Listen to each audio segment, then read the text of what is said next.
संता के कार्य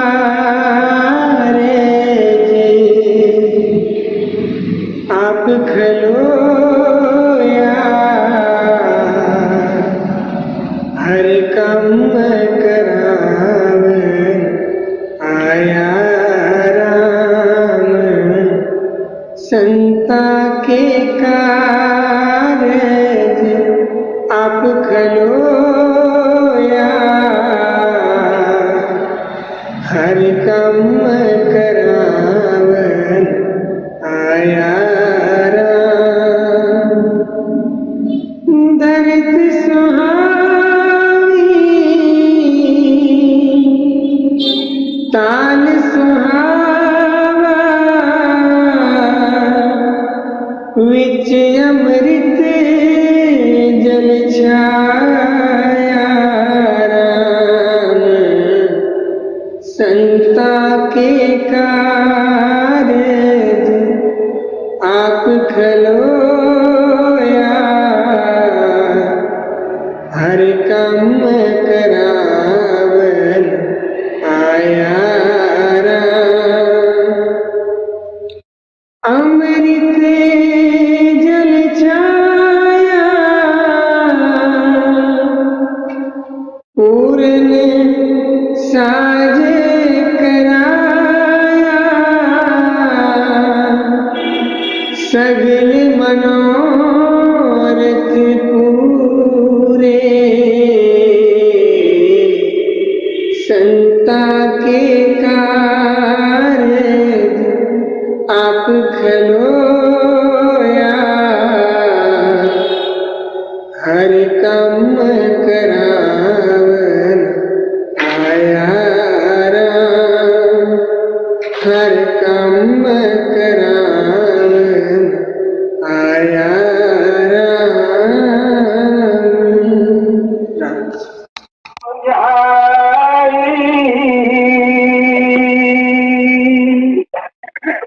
कोटि जतन पे ये नहीं माने,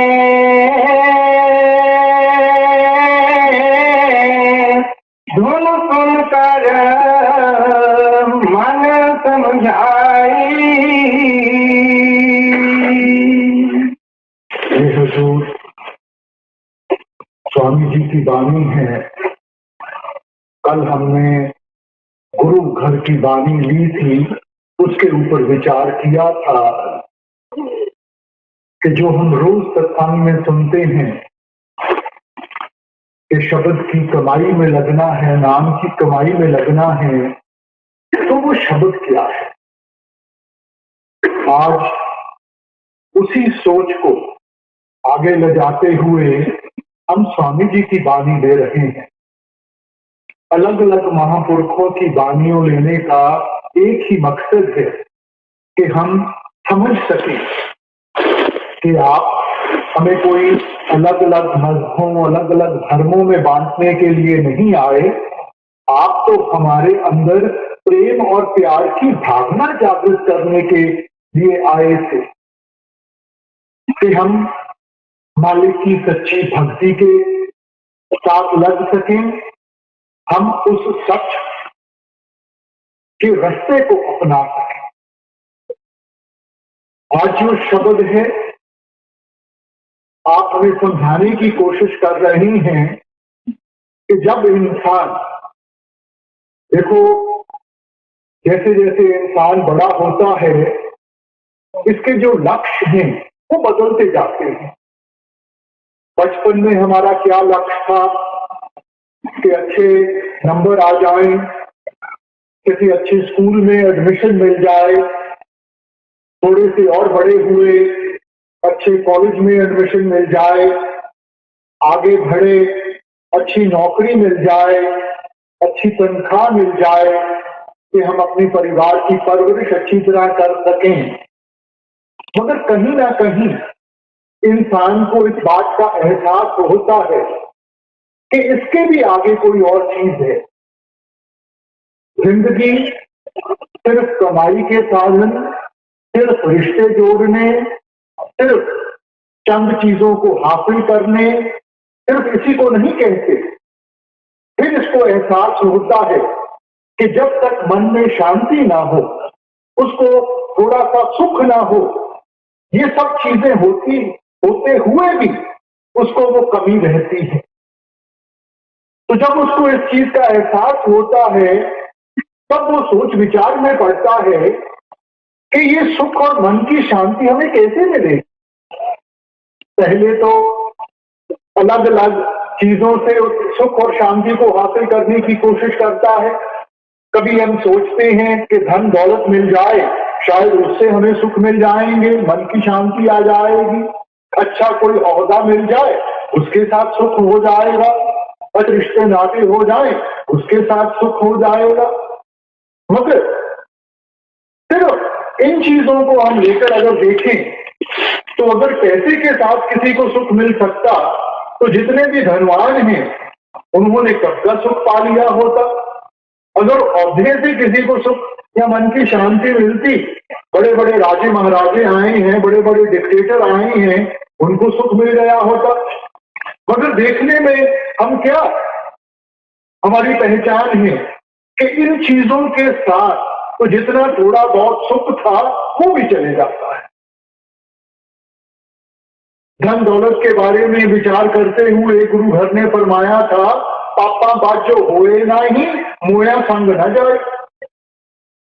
कौन सा असूल है दुनिया में जिसको हम कुर्बान नहीं करते ये धन दौलत इकट्ठी करने के लिए? कौन सा असूल है जिसको इंसान कुर्बान नहीं करता थोड़े से कोई नौकरी लेने के लिए या कोई औहदा लेने के लिए? भूल जाते हैं कि दुनिया में कोई चीज मुफ्त नहीं मिलती। एक दिन इन सब चीजों का हिसाब किताब देना पड़ेगा। ये ठीक है कि पैसा ना हो तो जिंदगी गुजारनी भी मुश्किल हो जाती है, इसलिए पैसा भी जरूरी है। पैसा अपने आप में बुरा नहीं है, मगर जब हमारे पास ज्यादा आ जाता है, वो पैसा जो हमारी सोच को बदल देता है, जो हमारी आदतों को बदल देता है, बुराई उसमें है। औहदा कोई बुरा नहीं है, मगर जब हम उस औहदे को हासिल कर लेते हैं, फिर आसमान पे हो जाता है, हम नीचे देखना दोबारा नहीं करते, दूसरों को भूल के बैठ जाते हैं, बुराई उसमें है। रिश्ते नाते कोई बुरे नहीं है, अच्छे रिश्ते हो जिंदगी गुजारनी आसान हो जाती है, मगर उनमें मस्त होके जब इंसान को और सब कुछ भुला के बैठ जाता है, बुराई उसमें है। इसलिए जिंदगी में हर एक चीज का एक दायरा है, हमने उस दायरे की पहचान करनी है। उस दायरे से ज्यादा हासिल करने की कोशिश करेंगे तो हमें दुख ही मिलेगा, कोई सुख नहीं मिलने लगा। तो इसलिए जिंदगी में हमने वो बैलेंस रखना है, दरमियान का रास्ता अपनाना है। अब जब हम सुख की तलाश में निकलते हैं तो कहीं ना कहीं इंसान को वो जागरूकता आती है कि देने वाला तो मालिक है, सब सुख दाता राम है, दूसर ना ही कोई। सब कुछ देने वाला, पहले भी उसने दिया है, आगे भी उसने देना है, वो तो कुल मालिक है। तो ये जो हमारी भक्ति है, ये जो रूहानियत है, ये तो सिर्फ एक जरिया है उसका शुक्रिया अदा करने के लिए कि जिसने इतना कुछ हमें दिया है कि हम अपनी जिंदगी में थोड़ा सा वक्त निकाल के उसका शुक्रिया अदा कर। ये नहीं कि जो हमारी किस्मत में है वो नहीं मिलेगा। माँ बाप ने सब कुछ बच्चों को देके जाना है, कोई साथ नहीं लेके जाना, मगर माँ बाप उस बच्चे को आसान से देते हैं जो उसकी कदर करता है, जिसको उसकी कीमत की पहचान है। और जिस बच्चे को उसकी कदर नहीं है, जिसका ध्यान बाहरमुखी हुआ बैठा है, उससे थोड़ा सा खींच के रखते हैं, उस इंतजार में कि इसको भी आहिस्ता आहिस्ता उस चीज की कदर पड़ जाए, देना उसको भी है। तो कल भी बेनती की गई कि जो रूहानियत की दौलत है, मालिक ने उसमें कोई फर्क नहीं रखा। ये नहीं कि लोगों के पास कोई ज्यादा है और हमारे पास कोई कम है। रूहानियत की दौलत मालिक ने सबको एक जैसी दी है, फर्क सिर्फ पहचान का है। जिस इंसान ने अपना ध्यान अंतर्मुख करके उसकी पहचान कर ली, वो सेवक बन गया, उसने गुरमुखता की तरफ कदम बढ़ाने शुरू कर दिए। और जो मन के अधीन होकर मन की ख्वाहिशों को पूरा करने में लगा रहा, उसको हमने मनमुख बना दिया। फर्क सिर्फ इतना ही है। मालिक कभी भी फर्क नहीं करेगा। अगर मालिक ही फर्क करने लग पड़ा तो फिर हमें बचाने वाला कोई नहीं है। उसके लिए सारे एक जैसे हैं। हम चाहे किसी भी धर्म के हों, किसी भी जात के हों, किसी भी मुल्क के हों, मालिक के आगे कोई भी फर्क नहीं है।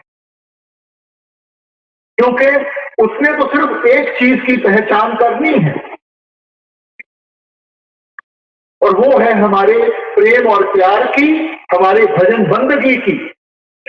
गुरु घर ने कहा था, नानक के घर केवल नाम। पहचान है सिर्फ एक चीज की है, वो नाम की है, वो शब्द की है, बाकी किसी चीज की नहीं है। इनका ताल्लुक शरीर के साथ है, शरीर यहीं का यहीं धरा रह जाए। इसलिए जब इंसान को एहसास होता है कि करने कराने वाला मालिक है, तो हमारा मालिक की तरफ भी कुछ ना कुछ तो फर्ज बनता है। जिंदगी में इंसान को जो उसके हक हैं उसकी पहचान है, मगर हर एक हक के साथ जो जिम्मेवारी बनती है उसको भूला हुआ है। हर एक हक के साथ कोई ना कोई जिम्मेवारी है, तो क्या हमें उन जिम्मेवारियों का एहसास है? हमने तो चंद जिम्मेवारियों को लेकर कि ये बाल बच्चों की पालना पोषणा करनी है, धन दौलत कमानी है, इन्हीं जिम्मेवारियों में हम सारी उम्र उलझे रहे। मगर जो सबसे बड़ी हमारी जिम्मेवारी है, जिसने हमें ये बाल बच्चे दिए हैं, जिन्होंने हमें ये धन दौलत दी है, इंसान उसको भूल के बैठ जाता है। इसीलिए कबीर साहब ने चिताया था, सब कुछ अपना एक राम पराया। इंसान सभी चीजों को अपना मानता है, अगर इससे कोई दूर है तो वो मालिक दूर है। और दूरी कोई मालिक ने नहीं बनाई, दूरी हमारी बनाई हुई है। मालिक तो अंग संग है। मोह मोहेरा जाने दूर है, सतगुर सदा सदूर है। इस मोह और माया के जाल में फंसकर, क्योंकि मालिक हमें दिखाई नहीं देता, इसलिए हम सोचते हैं कि हमारी मालिक से दूरी हो गई है, हमें मेहनत करनी पड़ेगी, हमें वहां जाना पड़ेगा। हमने कहीं नहीं जाना, क्योंकि मालिक हमारे अंदर है। किसी भी संत महात्मा को ले लो, किसी भी ग्रंथ पोथी को ले लो, हर एक ने इशारा अंदर की तरफ किया है। ये दो शास्त्रों ने इस देही को नारायणी देही कह के बयान किया है कि वो देही जिसमें नारायण खुद निवास सकता।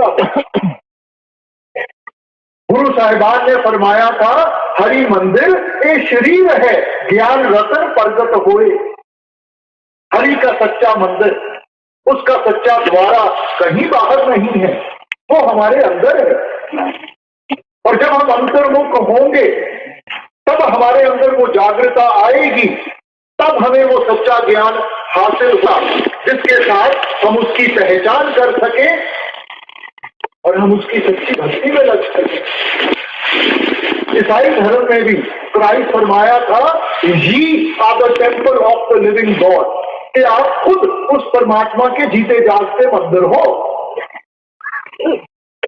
मगर क्या इंसान अंदर से उसकी तलाश करता है कि बाहर मुखी हुआ रहता है? जो चीज बाहर है नहीं तो वो हमें मिलेगी कहां से? इसलिए आपने समझाया सब कुछ घर में, बाहर नहीं बाहर ढूंढे सो परम बुलाई। सब कुछ घर में, सब कुछ आपके अंदर है। वस्तु कहीं ढूंढे कहीं। अगर आपके घर में कोई चीज खोई हो तो जब तक अपने घर में नहीं तलाश करोगे वो आपको कैसे हासिल होगी, कैसे मिलेगी? इंसान तो इतना बाहरमुखी हुआ बैठा है, बाहर के साधन अपनाए हुए हैं, बाहर के तौर तरीके अपनाए हुए हैं, मगर उनके साथ मन को झूठी तसल्ली मिल जाती है, मालिक की प्राप्ति नहीं होती, मुक्ति नहीं मिलती।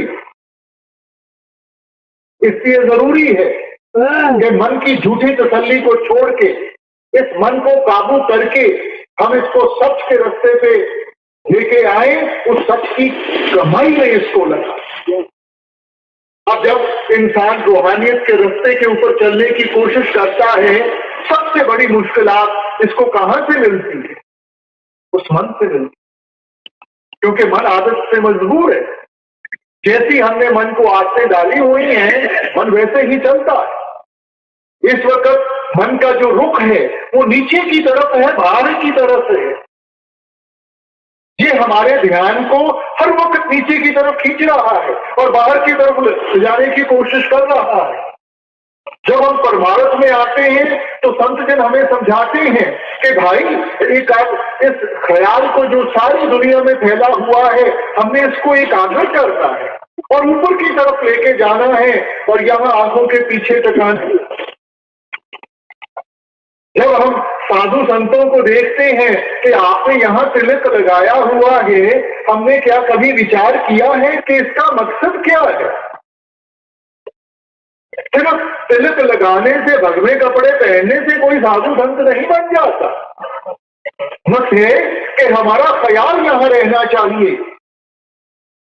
बहनें जो बिंदी लगाती हैं यहाँ पे, हमें मालूम है कि उसका मकसद क्या है। आजकल तो फैशन के लिए लगाती हैं, पहले जमाने में ये सुहाग की निशानी थी, सिर्फ सुहागन बिंदी लगाती थी। और अगर ये आत्मा रूपी उस परमात्मा रूपी कदमों में चली जाए, वो परमात्मा जो आवागमन के चक्कर से ऊपर है, जो इस 84 के जेल खाने से कहीं ऊपर निकल गया है, तो तब इसका सुहाग कभी नहीं उजड़ सकता। पहले जमानों में अगर औरत विधवा बन जाती थी तो उसको बड़े दुख सहने पड़ते थे, मोहताज हो जाती थी सारों के ऊपर। तो इसलिए आपने हमें समझाया कि जब हम ऐसे ये आत्मा रूपी स्त्री उस पति रूपी परमेश्वर के कदमों में जाएगी जो जन्म और मरण से कहीं ऊपर है, इसका सुहाग कभी नहीं उजड़ेगा। इसको किसी के आगे मोहताज नहीं होना पड़ेगा, फिर सच्चे सदा सुहागन। मगर ये अवस्था कैसे बनेगी? जब हम इस मन को काबू करेंगे। देखो, आप किसी गाड़ी में बैठे हो, गाड़ी का जो स्टीयरिंग व्हील है किसी और के हाथ में हो, आप जितना मर्जी चाहो आप तो सिर्फ प्रयास कर सकते हो। अब ये तो उसकी मर्जी है कि सिर्फ गाड़ी को मोड़ के ले जाता है। तो जब तक स्टीयरिंग व्हील हमारे हाथ में ना हो तो हम चाहते हुए भी, जानते हुए भी देखो अपने आप को कितना मजबूर पाते हैं। तो क्या ये मन हमारे काबू में है? मन की क्या अवस्था? ए मन मैला अंधा है किस आंख सुनावा। ऐसे इस कर्म कांड में फंस गया है कि अपनी असलियत को भूल के बैठ गया है। और ये मैल कोई सिर्फ अब की नहीं है, जन्म जन्म की इस मन को मन लागी काला होया गया। पता नहीं कितने जन्मों के ये कर्म इकट्ठे किए हुए हैं। देखो, घर में कोई बर्तन हो जिसमें रोज हम खाना बनाते हो, आहिस्ता आहिस्ता, और उसको बर्तन को कभी हम साफ ना करें तो क्या होगा? आहिस्ता आहिस्ता उस बर्तन के ऊपर गंदगी जमनी शुरू हो जाएगी। और कोई कोई ऐसा वक्त भी आ जाएगा जब उसकी चमक हमें याद नहीं रहेगी, क्योंकि रोज उस गंदगी को देखते हैं तो हम ये समझना शुरू कर देते हैं कि यही इसकी असलियत है। मगर फिर कोई हमारे पहचान वाला आता है, हमें समझाता है कि भाई ये बर्तन इतना गंदा है, इसको कभी साफ भी कर लिया करो। अब उसको साफ करना शुरू करेंगे, एक सह गंदगी की निकलती है, नीचे एक और सह मिलती है, वो निकलती है, नीचे एक और सह मिलती है, क्योंकि इतनी देर महीनों महीने वो बर्तन साफ नहीं किया। अब हिम्मत छोड़ के बैठ जाएंगे तो वो बर्तन गंदे का गंदा रह जाएगा। मगर उसको रगड़ते जाएंगे, कहीं ना कहीं उसकी चमक सामने आ जाएगी। फिर इंसान को एहसास होता है ये गंदगी कोई और चीज है, वो चमक कोई और चीज है। इसीलिए महापुरुषों ने आकर मन की अवस्था हमें समझाते हुए आपने क्या फरमाया था, मन तू ज्योत स्वरूप है, अपना मूल पहचान। ये गंदगी इसकी असलियत नहीं है, ये तो ज्योत स्वरूप है, उस प्रकाश का हिस्सा है। अगर वो प्रकाश हमें दिखाई नहीं देता, वो सिर्फ इसलिए कि हम यहाँ कर्म कांड में आके फंस गए हैं और ये इतने कर्म इकट्ठे कर लिए हैं कि असल की पहचान ही नहीं रही। तो संत महात्मा, उनका आने का मकसद कोई हमारे से माथे टिकाने का नहीं है, हमारे से सिर झुकाने का नहीं है। उनका मकसद है कि समझाने का कि भाई आपकी असलियत क्या है। आप तो उस मालिक के घर से आए हो। इंसान उस वक्त तक ही आगे हाथ फैलाता है जब तक उसको अपने असल की पहचान ना हो। राजे का बेटा होकर अगर गली में भीख मांगता फिरता है क्योंकि उसको एहसास नहीं है कि उसका पिता कौन है, और जिस दिन उस चीज का एहसास होता है फिर वो भीख नहीं मांगता, अपना हक मांगता। और वैसे ही रूहानियत के साथ हमने अपने अंदर वो जागृता लानी है कि हमारी असलियत क्या है। जब से इंसान आया है यही प्रश्न में उलझा हुआ है कि मैं कौन हूं, मेरी असलियत क्या है। अंग्रेजी फिलोसोफर्स ने कह दिया I think therefore I am, क्योंकि मेरी सोच है, उस सोच के साथ मैं कदम उठाता हूं, इसीलिए मेरा वजूद बना हुआ। सोच कहां से आती है? मन से आती है। तो क्या हमारा दायरा वो मन तक ही सीमित रह गए? इसलिए हमने पहले तो ये पहचान करनी है कि हमारी असलियत क्या है। इस वक्त हमने तो इस शरीर को असलियत समझ के बैठे हुए हैं, क्योंकि इंसान जो कुछ भी करता है सिर्फ इस शरीर को संवारने के लिए करता, असल को भूल गया। शरीर यहीं का यहीं धरा रह जाएगा। तो असल क्या है? असल हमारी आत्मा है। मगर सारे जीवन हम रात को सोते हैं, शरीर को आराम चाहिए, खाना खाते हैं, शरीर को ताकत चाहिए, कमाई करते हैं, शरीर की देखभाल करनी है। मगर क्या हमने विचार किया है कि आत्मा की खुराक कौन सी है? आत्मा को आराम कहां से मिलेगा? तो जो असल है उसको इंसान भुला बैठा है, और जिस चीज में साथ नहीं निभना उसको संभालने में लगा हुआ है। तो संतों ने आकर हमें थोड़ा सा समझाने की कोशिश की कि भाई ये आपकी असलियत नहीं है। आपका एक और भी फर्ज बनता है जो उस आत्मा की तरफ है, जो उस परम आत्मा की तरफ है, परमात्मा की तरफ। मालिक ने अगर इंसान को उत्तम से उत्तम जामा दिया है तो किस लिए दिया? मालिक हमें पेड़ पौधे भी बना सकता था, जानवर भी बना सकता था। हमारे और निचली जूनियों में क्या फर्क है कि मालिक ने इंसान को विवेक की ताकत दी है, वो सेंस ऑफ डिस्क्रिमिनेशन दिया है।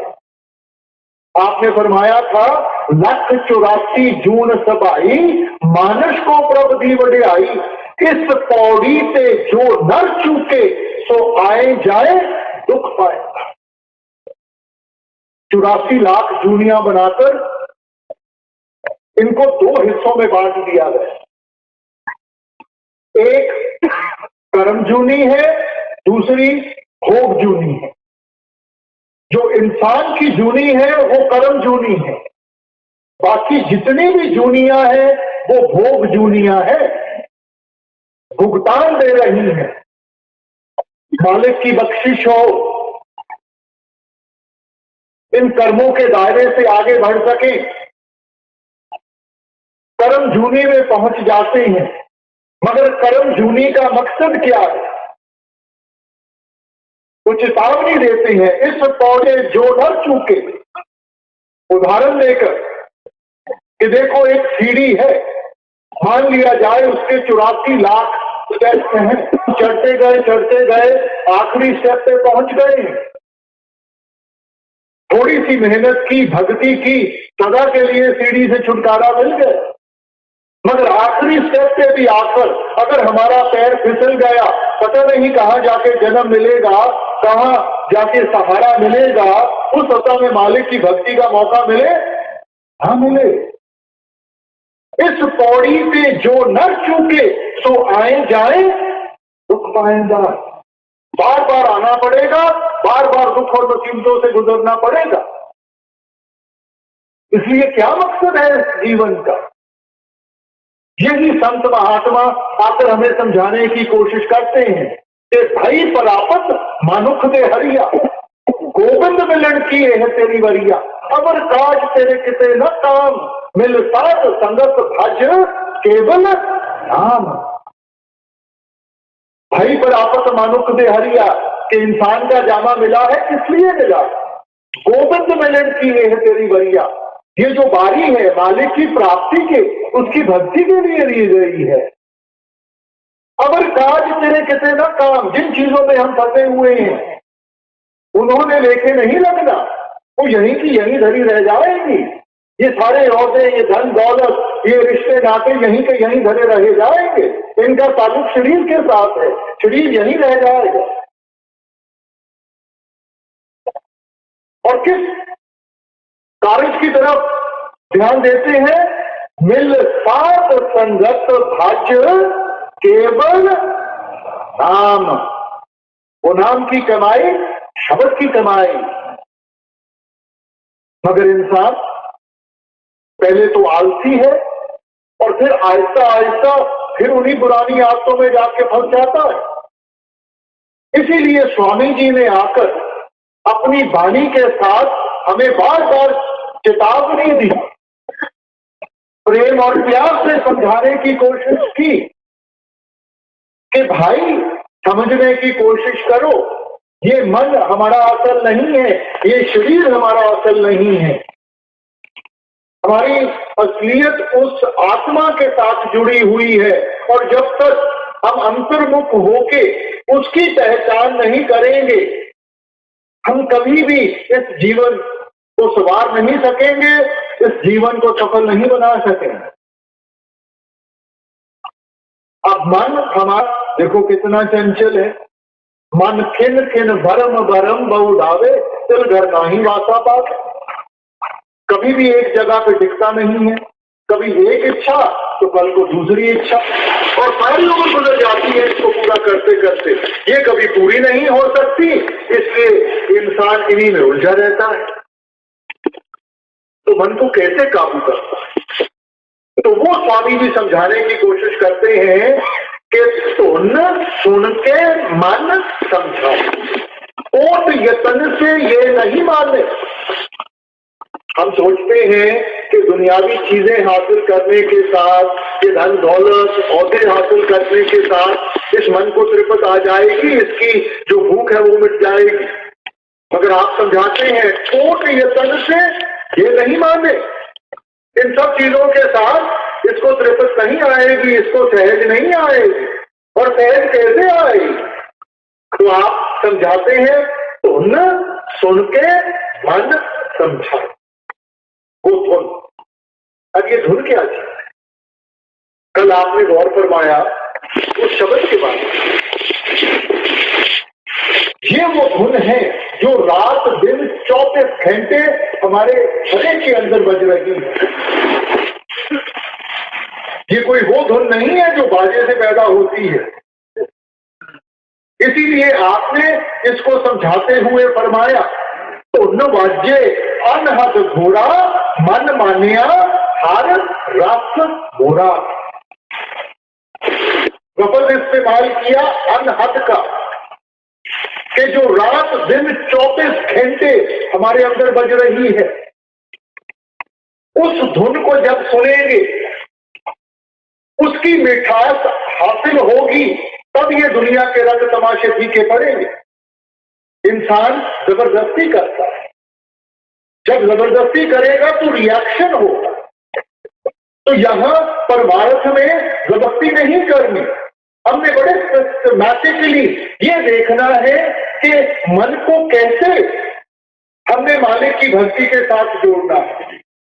देखो छोटी बच्ची है, जैसे जैसे जवान होती है, अगर माँ बाप उसको समझाना शुरू कर दें कि बेटा तेरी आगे जाके शादी होगी, तूने दूसरे घर जाके अपना रिश्ता जोड़ना है, इसलिए माँ बाप को भूलना शुरू कर दे, वो बच्ची कभी कर नहीं पाएगी।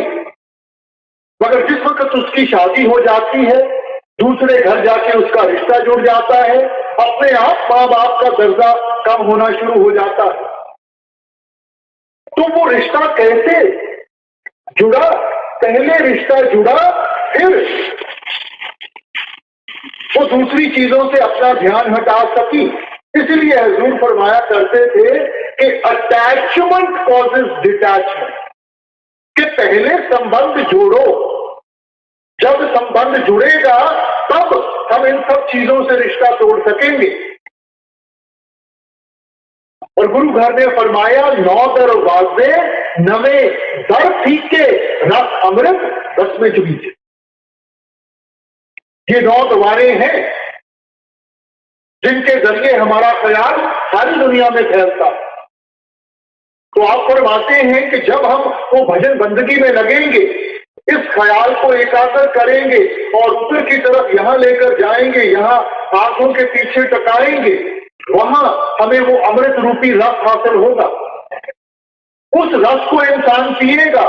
तो कल आपने फरमाया मन पीवे पाए सुभाए रे, उसको पीता है, वो इसको भाता है, इसको अच्छा लगता है, तब ये सहज अवस्था की तरफ जाता है, तब दुनिया के रंग तमाशे फीके पड़ते हैं।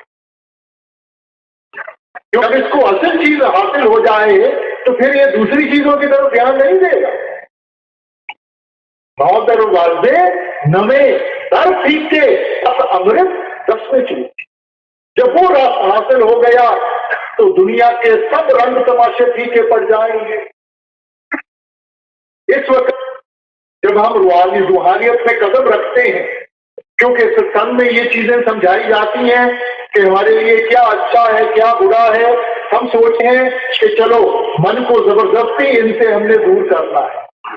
मगर जबरदस्ती करेंगे मन रिएक्ट करेगा और उतना जोर पकड़ के दोबारा उन्हीं चीजों की तरफ भागेगा। इसलिए हमने ऐसा रास्ता अपनाना है कि भजन बंदगी शुरू करें।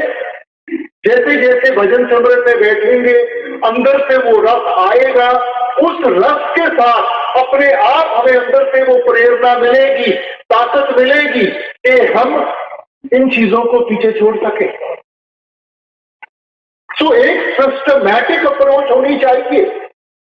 ये नहीं कि आज से मैंने ये नहीं करना, ये नहीं करना, ये नहीं करना। देखो छोटा बच्चा है ना, सारा दिन उसको माँ बाप कहते रहे कि ये नहीं तेरे लिए अच्छा, ये नहीं अच्छा, तो वो थक हार के बच्चा कहेगा फिर मैंने करना क्या है। मगर सुबह उठता है, आप उसको स्कूल भेज दो, वापस आता है, थोड़ा सा वक्त खेल में गुजार ले, फिर बैठ के होमवर्क कर ले, फिर कोई हॉबी ले ले, और सारा दिन उसका ऐसे गुजर जाता है कि रात को जब बिस्तर पे लेटता है 2 मिनट में सो जाता है। तो वैसे ही हमने बड़ा पॉजिटिवली आगे चलना है और इस चीज के ऊपर ध्यान देना है कि हमने क्या करना है, और जैसे जैसे वो करेंगे रस आएगा, तभी हम मन को इन चीजों से निकाल के उस असल भक्ति के साथ जोड़ सकेंगे, जबरदस्ती से नहीं। इसलिए आपने फरमाया धुन वाज्य अनहद घोड़ा मन मान्या हर रस मोरा। जब उस धुन को सुना, मन उसमें इतना मस्त हो गया, वो धुन जिसको अंग्रेजों ने म्यूजिक ऑफ द सफियंस कह के बयान किया, वो धुन जो आकाश से आ रही है, मुसलमान भाई उसे बांगे इलाही, बांगे आसमानी कह के बयान कर देते हैं। वो बांग जो खुदा के घर से आ रही है,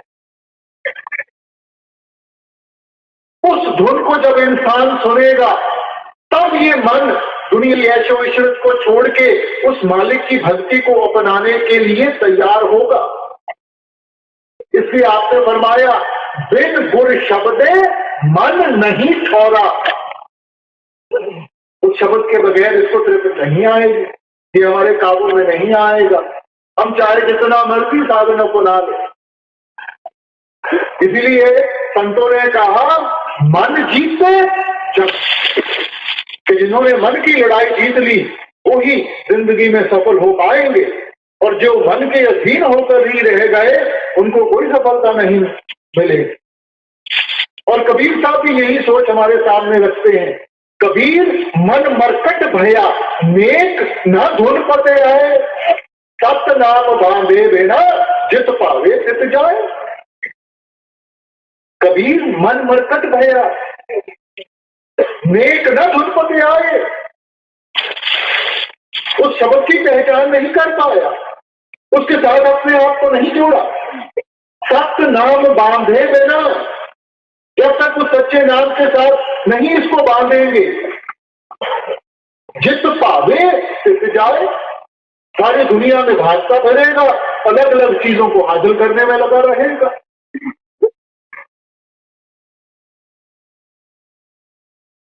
इसलिए समझें, देखो पुराने जमाने में ऋषि मुनि आए, उन्होंने मन को काबू करने की कोशिश की, और ये सोच थी कि देखो मन इन चीजों को चाहता है, तो अगर हम मन को इन चीजों से दूर ले जाएं तो मन इनको बार बार देखेगा नहीं, तो मन की चाहत कतल आएगी। तो आपको क्या, आप जंगलों पहाड़ों में चले गए, सारा कुछ त्याग के जंगलों पहाड़ों में चले गए, तो क्या मन कमें आ गया? वहां बैठ के जितनी भी आपने जो कुछ भी किया उसके साथ रिद्धियां सिद्धियां जरूर मिल गई, मगर मन ने तो जब अपना नाच नचाया, इतिहास खोल के देखें, किसी को काम ने मार गिराया, किसी को क्रोध ने मार गिराया, मन तो फिर काबू में नहीं आया, क्योंकि मन तो जहां भी जाएंगे मन साथ में जाएगा। और क्या छोड़ा फिर आपने? वहां जाकर भी रोटी तो फिर भी चाहिए थी, सिर ढकने के लिए छत फिर भी चाहिए थी, बदन ढकने के लिए कपड़े तो फिर भी चाहिए थे।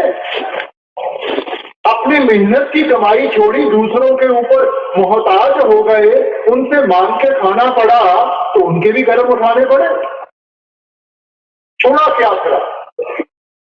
आजकल के दौर में नई फिलॉसफी आ गई, वो दूसरी तरफ पहुंच गई। उन्होंने कहा मन ये सब चीजें मांगता है तो मन को देना शुरू कर दो। उनकी ये सोच थी कि कहीं ना कहीं तो मन इन सब चीजों से थक जाएगा। देखो छोटा बच्चा है ना, उसको कोई चीज पसंद है उसको देते जाओ, वो खाता जाता है, कहीं ना कहीं पेट भर जाता है, अगर मन नहीं भरता और खाएगा तो उल्टी आ जाएगी, फिर उस चीज को देखना दोबारा नहीं करता। मगर वो भी इस मन की ताकत को पहचान नहीं पाता, क्योंकि मन तो एक अंधा कुआं है। जितना मन को दोगे उतनी ही मन की चाहत और बढ़ेगी। देखो राजे महाराजा आए, कितनी धन दौलत इकट्ठी की, क्या उनकी भूख मिट गई? इतनी औरतों की जिंदगी बर्बाद कर दी, क्या उनकी प्यास खत्म हो गई? बड़े बड़े डिक्टेटर आए, उन्होंने सारी हुकूमत एक मुट्ठी में बंद करने की कोशिश की, क्या उनकी भूख मिट गई? मन की तो ऐसी अवस्था है कि जितना दोगे उतने उसकी प्यास और भूख और बढ़ेगी। इसलिए आप कहते हैं ना सुख विच गृहस्थ दे, ना सुख छड़ गया, सुख है विच विचार दे, समता शरण पे आ। ना भोगी बन के और ना त्यागी बन के। भोगी बन के सोचेंगे मन काबू में आए, नहीं आए। त्यागी बन के सोचेंगे मन काबू में आएगा, नहीं आएगा, रिएक्शन होगा। इसलिए आप कहते हैं सुख है विच विचार दे। जब तक हम अपनी विचारधारा को ठीक रास्ते में नहीं लाएंगे, इन चीजों को अच्छी तरह समझ नहीं पाएंगे, और ये सोची कहां से मिलेगी? आप आते हैं संता शरण पे, यहां उन गुरुमुखों की संगत में जाकर वो हमें समझाते हैं, वो साधन बताते हैं कि हमें कैसे इस मन को काबू करना है और कैसे उस मालिक की भक्ति में अपने आप को लगाना। मगर इंसान बाहरमुखी हुआ बैठा है, तो इंसान कौन कौन से साधन अपनाता है? तो स्वामी जी बड़ा सिस्टमैटिकली हर एक चीज को लेते हुए हमें समझाने की कोशिश करते हैं कि उसका दायरा क्या है और उसमें से हमें कितना है। योगी जुगत कमावे अपनी, ज्ञानी ज्ञान कराई, तपसी तप कर थाक रहे हैं, जती रहे जतलाई। अब स्वामी जी फरमाते हैं जोगी जुगत कमावे अपनी। तो क्या भग में कपड़े डाल के कोई जोगी बन जाता है? कोई यहां तिलक लगा के वो जोगी बन जाता है? तो जोगी कैसे बनना है? आप कहते हैं जोग ना भगमी कपड़ी, जोग ना मैला वेश, घर बैठे जुगत पाइए सतगुर का उपदेश। कोई अपने जिस्म पे वो स्वार मन लेता है, कोई लंबी लंबी जटें रखी हुई हैं, कोई अपने बालों को साफ नहीं करता, तो क्या इनके साथ हम जुड़ जाएंगे? क्या मालिक को हमारी गंदगी पसंद है? तो इन सब चीजों से हमारा ध्यान उठाते हुए आप फरमाते हैं घर बैठे जुगत पाइए, कि ये जुगती तो घर बैठ के भी हम अपना सकते हैं। अगर हम आपने हमें इन सब चीजों से दूर करना था तो पहले ही हमें बता देना था कि भाई जंगलों पहाड़ों में चले जाओ। मगर हर वक्त, क्योंकि आप इंसान को जानते हैं, इंसान की ताकतों को, इंसान की कमजोरियों को अच्छी तरह जानते हैं, क्या ये कर पाएगा क्या नहीं कर पाएगा, और इसलिए उन कमजोरियों को देखते हुए आपने एक ऐसा साधन हमारे सामने रखा जिसको हम निभा सकते हैं, जिस रास्ते के ऊपर हम चल सकते हैं। इसलिए कहते हैं घर बैठे हैं जुगत पाइए। और वो कौन सी युक्ति है? कल भी हमने विचार किया, आपने फरमाया था गुरबानी में कि नानक जीवत अमर रहिए ऐसा जोग कमाइए। जितना चिर जीते जी नहीं मरना सीखेंगे। जीते जी मरना क्या है? ये जो 9 द्वारे हैं जिनसे हमारा ख्याल सारी दुनिया में फैला हुआ है, इनसे जैसे जैसे इस ख्याल को इकट्ठा करते हुए हम इस मन को ऊपर की तरफ खींचेंगे और यहां टकाएंगे, इसको संत महात्मा जीते जी मरना कहते हैं। और ये वो जुक्ति है, ये वो साधन है जिसको अपनाकर हम अपने आप को जोगी कहलाने के लायक बन सकें। क्योंकि जो सच्चा ज्ञान है वो बाहर से नहीं मिलेगा, वो अंदर से मिलेगा। ज्ञान ध्यान तुम जानिए अकथ कहावे सोए। वो ज्ञान कहां से मिलेगा? आप कहते हैं उस धुन के जरिए। वो धुन जो अकथ है, जो कभी नहीं जा सकती, वो जो हमारे अंदर है। जैसे पलटू साहब ने कहा था, लिख पढ़न में नाही नी अक्षर काम है। वो हमारे लिखने में नहीं आती, वो कोई लफ्ज नहीं है, लफ्जों के साथ तो वो बयान किया गया है। वो धुन हमारे अंदर है, वो ही वो अनहद बानी है जिसको हमने सुनने की कोशिश करनी है। ज्ञान ध्यान तुम जानिए अकथ कहावे सोए। ये जो बाहर हमारी ग्रंथ पोथियां हैं, इनके साथ हमें समझाया जाता है, उसकी महिमा गाई गई है कि हमने कौन सा साधन अपनाकर अपने आप को उस धुन के साथ जोड़ना है जिसके जरिए हमें जागृता आएगी। देखो, इंसान कभी भी ज्ञान और सोची में अंतर नहीं रख सकता। ग्रंथों पोथियों को पढ़ने के साथ हमें ज्ञान मिलता है, मगर ज्ञान और सोची में बहुत अंतर है। आजकल इंटरनेट का दौर है, एक बटन दबा के जितना मर्जी ज्ञान चाहो वो आपके सामने आ जाएगा, मगर वो सारा ज्ञान हासिल करके क्या इंसान ने अपने आप को बेहतर बना लिया? हम तो फिर भी उन उलझनों में फंसे हुए हैं, हम तो फिर भी उस गंदगी में जुड़े हुए हैं। वो सिर्फ इसलिए कि हम ज्ञान के दायरे में फंसे हुए हैं। इसलिए आपने कहा ज्ञानी बूझे कुआं पड़े पलटू चलेगा देख, मन माया में मिल गया मारा गया विवेक। ज्ञान के साथ इतना अहंकार आ जाता है, अपने आप को गुणी ज्ञानी बना के बैठ जाते हैं, आगे पड़ा हुआ पत्थर नहीं दिखता, ठोकर लगती है और मुंह पड़ने जाकर गिरते हैं। हमें वो ज्ञान चाहिए जिसके साथ हमारे अंदर निर्मलता आएगी, हमारे अंदर निर्मलता आएगी, हमारे अंदर से वो अहंकार जाएगा। देखो, रावण एक टीकाकार पंडित था, जिसकी कोई कमी नहीं थी। ये जो उसके इतने सिर दिखाए जाते हैं, ये बड़ी चीज सिंबॉलिक थी कि इतने सिरों जितना उसके पास ज्ञान था, मगर सारा ज्ञान किस काम आया? मन ने तो जब अपना नाच नचाया, आज तक हम उसका पुतला बना के जलाते हैं, क्योंकि सिर्फ ज्ञान के साथ जागृता नहीं आती। जब उस ज्ञान को हम करनी के साथ जोड़ेंगे, फिर उसका अनुभव होगा, फिर हमें एहसास होगा सच क्या है, झूठ क्या है।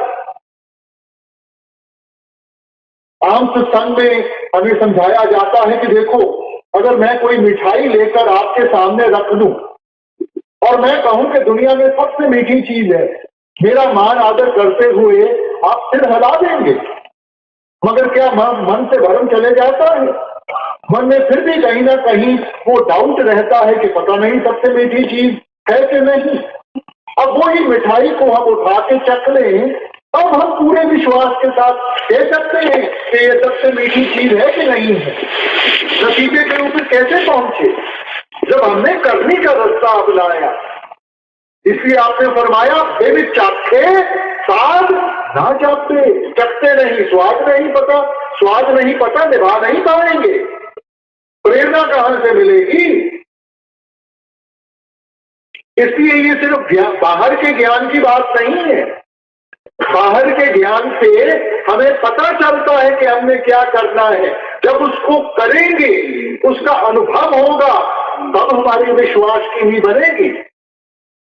ये जो हम सोचते हैं कि जी ठीक है, मैंने सत्संग सुन लिया, मैंने किताबें पढ़ ली और इसके साथ मेरे को समझ आ गई, नहीं आएगी। मन डोल जाएगा। कभी भी कोई मुसीबत आई, कोई मुश्किल आई, मन वहीं का वहीं डोल जाएगा। मन में विश्वास की नींव, विश्वास की फाउंडेशन तब भी जब आप खुद इस चीज को महसूस करोगे। इसीलिए गुरु घर ने फरमाया था, नाम में तुलना पुजाई सब डिटी ठोक बजाए। क्या महिमा गाएं, क्या बयान करें उस नाम के बारे में। ये कोई सुनी सुनाई बात नहीं है, ये पढ़ी पढ़ाई बात नहीं है, ये उनकी हद बीती है कि उन्होंने मालिक की भक्ति कैसे की, उन्होंने ये रूहानियत की दौलत कैसे हासिल की। और हमें भी वही प्रेरणा देते हैं कि भाई ये बाहर के ज्ञान को छोड़ के ये अंदर के ज्ञान की तरफ ध्यान करो। उस करनी से विश्वास बनेगा जब आपको खुद अनुभव होगा, खुद एक्सपीरियंस होगा। इसलिए वाणी ने आपने बड़ा सिस्टमैटिकली इस चीज को समझाया है। आप कहते हैं गुर ज्ञान अंजन सच नेत्री पाया, अंतर चानन अज्ञान अंधेर गवाया। इस वक्त इंसान अज्ञानता के अंधेरे में बैठा है और अंधेरे में इंसान को ठोकर लगेगी लगेगी, चाहे जितना मर्जी ज्ञान हो। देखो अंधेरा कमरा है ना, जितना मर्जी ज्ञान हो कोई, उसके अंदर में कितना फर्नीचर है, क्या कुछ है, मगर अंधेरा है, दिखाई नहीं देता, ठोकर लगेगी लगेगी। मगर अंदर जाने से पहले हमें किसी लाइट का सहारा मिल जाए, देखने की ताकत मिल जाती है, तब हम अपना बचाव कर सकते हैं। तो आप समझाते हैं कि वैसे जब हम ये अमृत रूपी नाम का सुरमा इन आंखों में डालेंगे, तब इन आंखों की रोशनी बढ़ेगी, तब अंदर में जागृता आएगी। गुर ज्ञान अंजन सच नेत्री पाया, अंतर चानन, अंदर का चानन, बाहर का नहीं, अंतर चानन अज्ञान अंधेर गवाया। देखो हमने हर एक चीज का तो अपने तर्जुमे में हम लेकर बाहर मुखी कर दिया।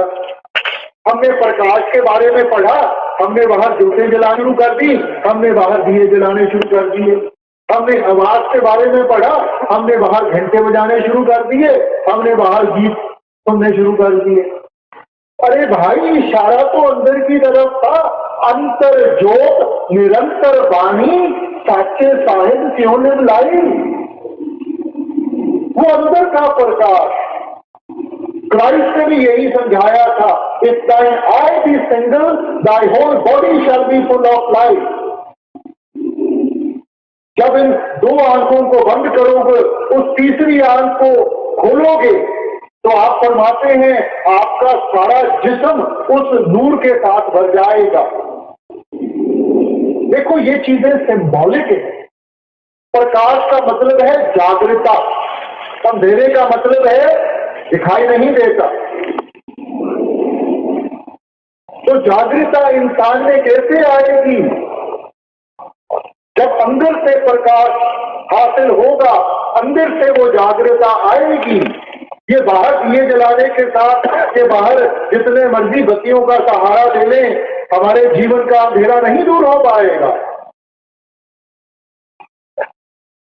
और वो सच्चा ज्ञान है कहां? तो आप कहते हैं गुर ज्ञान पदार्थ नाम है, हर नामों दे छुड़ाए।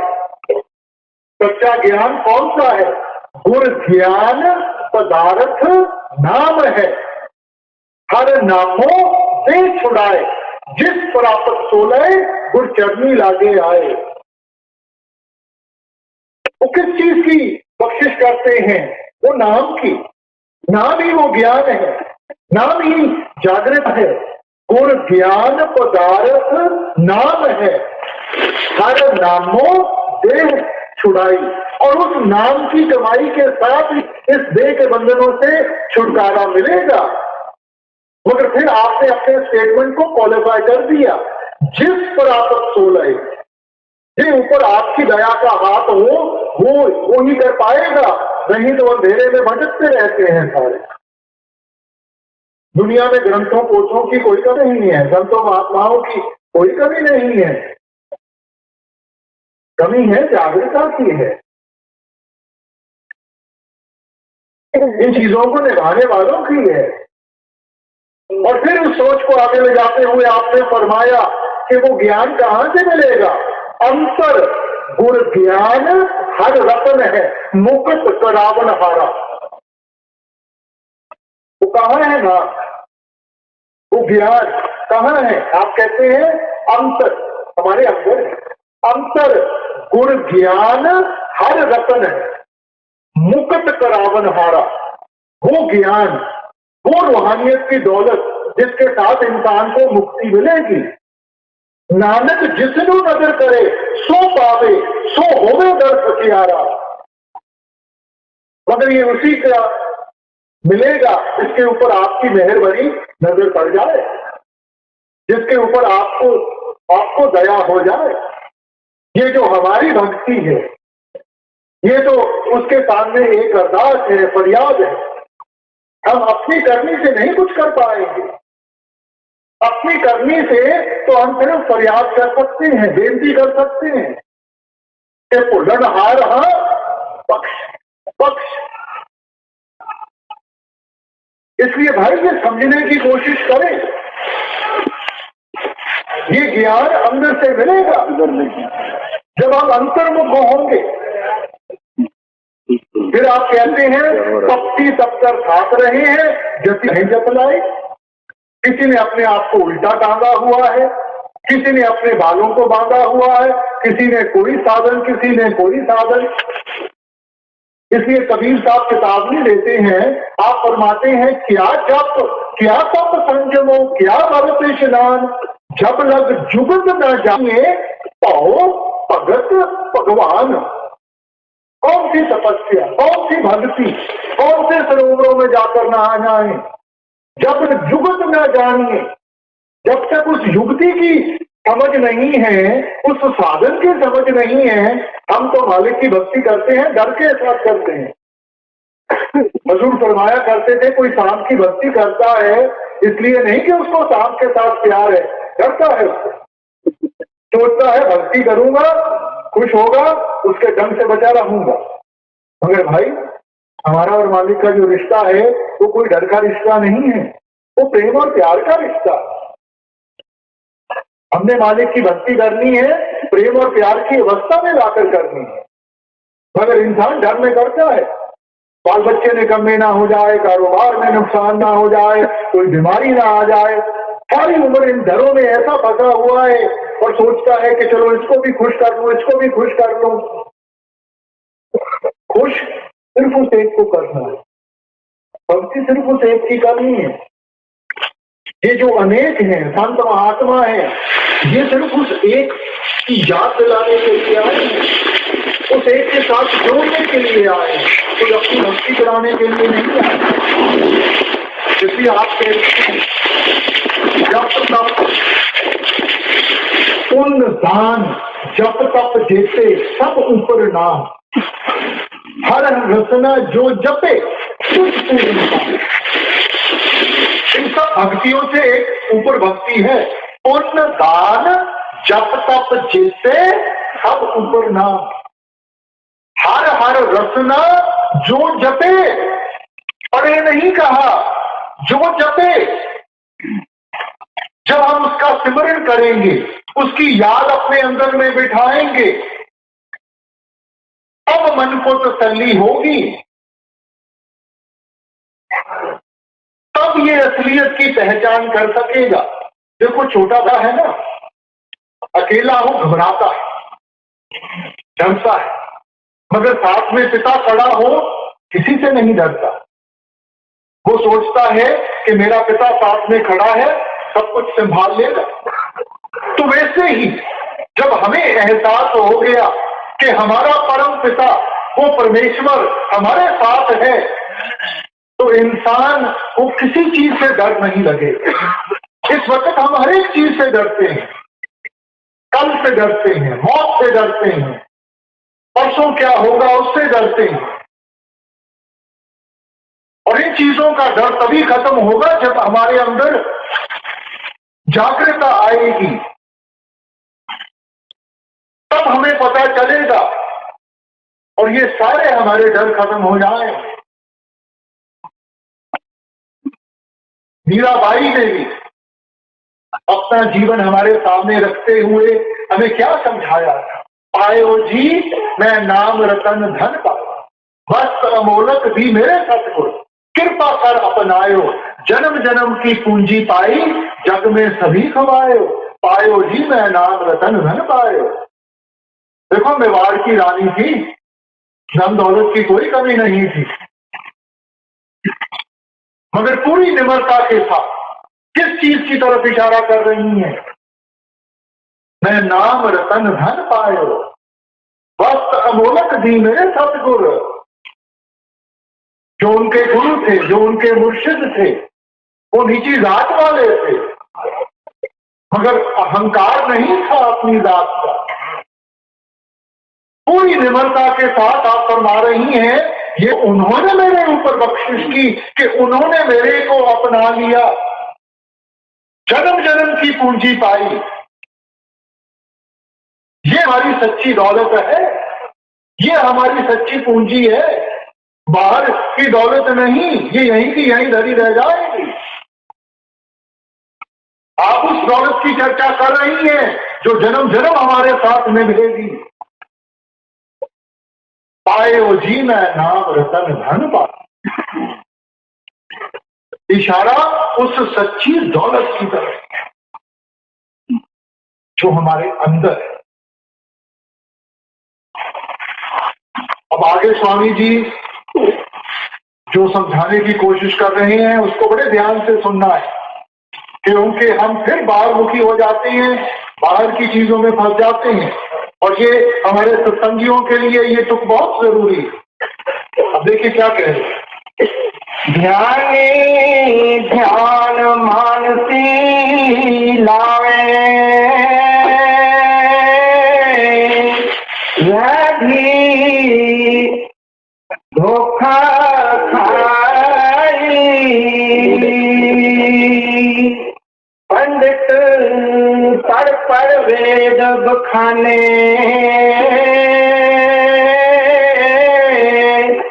विद्या बाल सब जाई। ये देखो हमारे लिए बहुत जरूरी है कि इस तुक को हम अच्छी तरह समझ सकें। स्वामी जी ने आकर क्या हमें समझाया, ध्यानी ध्यान मानसी लावे वे भी धोखा खाए। देखो हमने किसको इष्ट बनाना है, हमारे इष्ट बनने के लायक सिर्फ वो एक है। इसीलिए क्योंकि आप जानते थे कि आहिस्ता आहिस्ता इंसान फिर बाहरमुखी साधनों में जाकर फंस जाएगा, इसलिए इस पहलू के ऊपर आपने एक पूरा शब्द लिखा है, क्योंकि जानते थे कि हम फिर भटक जाएंगे। तो आप कहते हैं गुरु मोहे अपना को दिखाओ। अब अगर गुरु सामने बैठा है तो ये फरियाद करने की क्यों जरूरत पड़ी कि गुरु मोहे अपना रूप दिखाओ? आगे समझाते हैं, ये तो रूप धरा तुम सरगुण जीव उद्धार कराओ, ये सरगुण स्वरूप है, हमारा उद्धार करने की धारा है। रूप तुम्हारा अदुम अपारा सोई अवसर खाओ, ये जो अकल स्वरूप है वो इन चीजों से कहीं ऊपर है। अब उसके दर्शनों का दीदार बख्श दो। देखो वाणी में भी जब हम पढ़ते हैं दर्शन पे तत् पाप सब नाशे, ये बाहर के दर्शन नहीं है, ये अंदर के दर्शन है। जब अंदर जाकर ये मन वो सच्चे दर्शन करेगा तो उनमें ये इतना मग्न और मस्त हो जाएगा कि इसको सब कुछ भूल जाता है। जो भी इसके ऊपर प्रभाव पड़े हुए हैं सबका सफाया हो जाएगा, मगर वो अंदर के दर्शन है, बाहर के दर्शन नहीं है। क्योंकि अगर सिर्फ बाहरले दर्शनों का जिक्र होता तो फिर वही चीज मन में आती है कि किसका दर्शन। संतों महात्माओं की तो कोई कमी नहीं है ना, तो मन में वही बात कोई किसका दर्शन करना है। देखो ये जो जिस्म है क्या ये बदलता है कि नहीं बदलता, जवानी से बुढ़ापे में जाएगा कि नहीं जाएगा, जो चीज बदलती है वो माया रूपी है। माया किसको कहते हैं? आए जाए सो माया। और अगर ये जिस्म बदलता है तो ये भी माया रूपी है। अगर माया रूपी है तो हमारी भक्ति के काबिल नहीं है। मगर जिस्म की क्या महत्वता है? तो आप कहते हैं ये भी रूप प्यारा मोको, इस ही से उसको दर्शाओ। ये एक जरिया है, क्योंकि जब तक हम किसी चीज के ऊपर फोकस ना करें तो ध्यान में एकाग्रता कैसे आए? तो ये एक जरिया। पानी में भी देखो एक तुक आती है, अफसोस से कहना पड़ता है, ये नहीं कि हम ग्रंथों पोथियों को पढ़ते नहीं, मगर उनको समझ नहीं पाए कि उनका सही मायना क्या है। पानी में तुक आती है, शब्द गुरु सुरत तुन चेला। गुरु कोई शरीर नहीं है और ना ही चेला शरीर है, क्योंकि शरीर में ताकत नहीं है कि इन सब चीजों को निभा सके। इसलिए आप कहते हैं कि शरीर में बैठ के हमने इस स्वरूप को जागृत करना है, इस कॉन्शियसनेस को जागृत करना है। शिष्य बनने की ताकत, डिसाइपल बनने की ताकत उस सूरत में है, उस कॉन्शियसनेस में है। जब वो सूरत जागृत होगी तब ये उस धुन के जरिए उस शब्द स्वरूपी गुरु की पहचान कर सकेगी, तब उसके साथ मिलाप हासिल कर सकेगी। शब्द गुरु सूरत धुन चेला।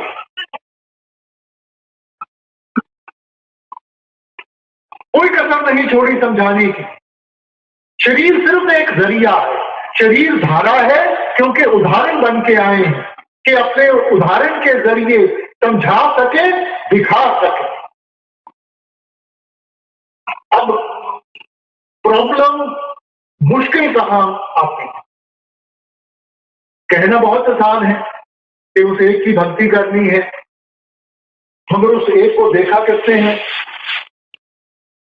इंसान का दायरा तो छोटा है, जब तक हम किसी चीज को दे नहीं तो उसके साथ अपने आप को कैसे जोड़ेंगे? जब तक किसी चीज को महसूस नहीं करते तो उसके साथ कैसे अपने आप को जोड़ेंगे? क्योंकि जब मालिक के बारे में जिक्र होता है तो हमें यही समझाया जाता है कि उसका तो कोई रंग नहीं है, उसका कोई रूप नहीं है, उसका कोई निशान नहीं है। तो फिर ऐसे मालिक की भक्ति कैसे करेंगे भाई? तो ग्रंथों पोथियों को हम फिर खोल के देखते हैं कि हमारा और मालिक का रिश्ता कैसे जुड़ा है। मालिक ने सारी सृष्टि को बनाया, उस नाम के जरिए बनाया। नामो उपजे नामो बिरसे। तो हमारा और मालिक का जो लिंक है वो उस नाम के आधार के ऊपर है। वो नाम है कहाँ? वो हमारे अंदर है। इस देही विच नाम निदान है, पाइये गुर के हे तपा। वो हमारे अंदर है। तो हमारा और संबंध, देखो आपने किसी बड़े आदमी के पास काम लेकर गए हों, उस तक पहुंचना ही मुश्किल हो जाता है। तो फिर हम क्या करते हैं?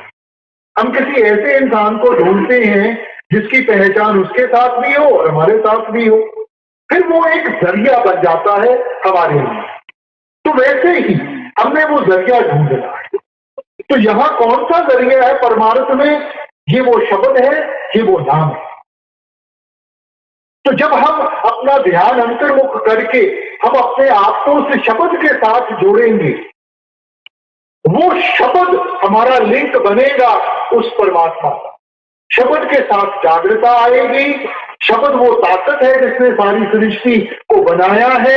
उस ताकत के साथ हमारी ताकत भी जागृत होगी, तब हम उस शब्द स्वरूपी परमात्मा की पहचान कर पाएंगे, तब उसके साथ मिलाप हासिल कर सकेंगे। तो बाहरले स्वरूप के साथ तो सिर्फ हमें समझाने के लिए आते हैं और उस शब्द के साथ जोड़ने के लिए आते हैं। उस शब्द के जरिए फिर हमने कमाई करनी है और आगे परमात्मा के साथ हमने अपना मिलाप हासिल करना है, क्योंकि शब्द ही परमात्मा है, शब्द गुरु। ईसाई धर्म में न्यू टेस्टमेंट में जब आप शुरू करते हैं, in the beginning was the word and the word was with God and the word was God. शुरू में देखो, शब्द का तर्जुमा अंग्रेजी जुबान में करें तो हम उसको वर्ड कहेंगे। शुरू में वो शब्द था, वो शब्द परमात्मा के पास था, वो शब्द ही परमात्मा था। उसकी पहचान करनी है, और वो पहचान होगी जब हम अंतर्मुख होंगे। फिर आगे स्वामी जी कहते हैं, पंडित पढ़ पढ़ वेद बखाने, विद्या बल सब जाई। विद्या से अहंकार होगा, सोझी नहीं मिलेगी। इसीलिए गुरु घर ने फरमाया था, पढ़िए जेते बरस बरस, पढ़िए जेते मां, पढ़िए जेते आरजा, पढ़िए जेते साथ, नानक लेखे एक गल और हमने चक्कर चाह। अब कहते हैं सारी उम्र पढ़ते रहो, हर एक साल पढ़ते रहो, हर एक महीने पढ़ते रहो, हर एक श्वास के साथ पढ़ते रहो। उसके साथ मन में अहंकार आ जाएगा, मालिक की प्राप्ति नहीं होगी। नानक लेखे एक गल, वो एक चीज कौन सी है जिसके साथ पहचान होगी, जिसके साथ जागृता आएगी। कल भी बेनती की गई कि हुक्म सिर्फ एक दिया, उस हुक्म की पालना के लिए बाकी सब कुछ समझाया गया है, बाकी सब कुछ लिखा गया कि उस हुक्म की पालना कैसे करनी है। हुक्म सिर्फ एक है, और वो क्या हुक्म था? एक को नाम हुक्म है नानक, सतगुरु दिया भाई जियो। और कबीर साहब भी यही कहते, आप कहते हैं कि देखो ये जो गुणी ज्ञानी है, पढ़ पढ़ पंडित अवर समझाए, घर अपने की खबर ना पाए। पढ़ पढ़ के दूसरों के टेवे देखते हैं, उनके हाथ देखते हैं, उनकी राशि देखते हैं, और उनको उनकी जिंदगी के बारे में बताते हैं। और जो घर अपने विधवा लड़की बैठी है, तो क्या उसकी किस्मत नहीं देखी थी? पढ़ पढ़ पढ़ पंडित अवर समझाए, घर अपने की खबर ना पाए। और क्या पढ़ना है? पढ़ना गुनना एक नाव है, बूझे को भी चारा। पढ़ना गुनना एक नाव, एक। हम अनेकता में फंसे हुए, आपका इशारा एक की तरफ है। जब तक एकाग्रता नहीं आएगी, हम द्वैत की भावना में बैठे रहेंगे। द्वैत की भावना में बैठे हैं, मालिक से अलग है।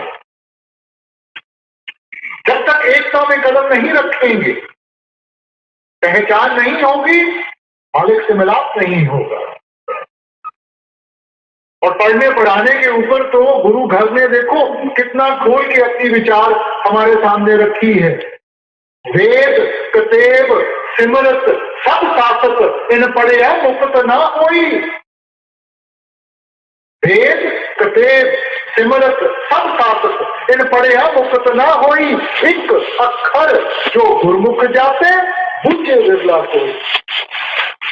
ये सारा जागृता, ये ज्ञान, ये सोची कहां से लगी? एक अक्षर जो गुरमुख जाते, जो जाप के साथ, भजन बंदगी के साथ, सिमरन के साथ हासिल होगा। और तो से कहना पड़ता है बूझे विरला कोई, क्योंकि दुनिया तो बाहरमुखी साधनों में फंसी हुई है। किस चीज की तरफ इशारा है आपका? कहने के लिए हम जरूर कह देते हैं कि जी हमने अपने आप को रूहानियत के साथ जोड़ना है, मगर भाई रूहानियत के साथ जोड़ने का मतलब है कि इन सब चीजों के ऊपर अमल करें। और अगर अमल ही नहीं किया, फिर बाहरमुखी होकर मत्थे टेकते रहे, ईंटों पत्थरों को पूजते रहे, तो फिर क्या फायदा हुआ भाई। अंतर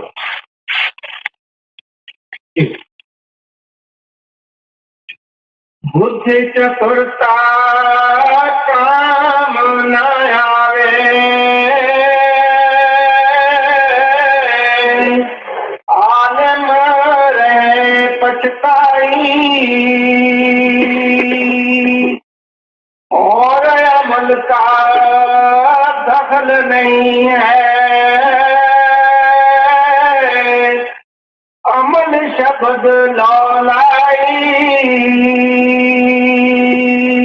अब स्वामी जी चेतावनी देते हैं कि बुद्ध चतुरता काम ना आवे, कि जब मालिक के पास पहुंचेंगे वहां किसी ने आप इन चीजों की परख नहीं करनी, क्योंकि मालिक के दरबार में वहां सिर्फ वो एक चीज देखी जानी है, आपकी प्रेम और प्यार की भावना, और किसी चीज की परख नहीं होनी। इसलिए पांचवी पातशाही ने कहा था, ना तो मूर्ख नहीं सियाना, बरते सब कुछ तेरा पाना। इन चीजों की परख नहीं होनी कि ये आदमी बहुत सादा है, या ये पढ़ा लिखा है, ये आलिम फाजिल है, कोई फर्क नहीं है। फर्क आपके प्रेम और प्यार की भावना का। हम चाहे अमीर हो, गरीब हो, जिस मर्जी देश के हों, जब तक प्रेम और प्यार की भावना नहीं जागृत हो। देखो, जब संत महात्मा हमारे दरमियान आते हैं तो वे उदाहरण के जरिए अलग अलग पहलू हमारे सामने पेश करते हैं।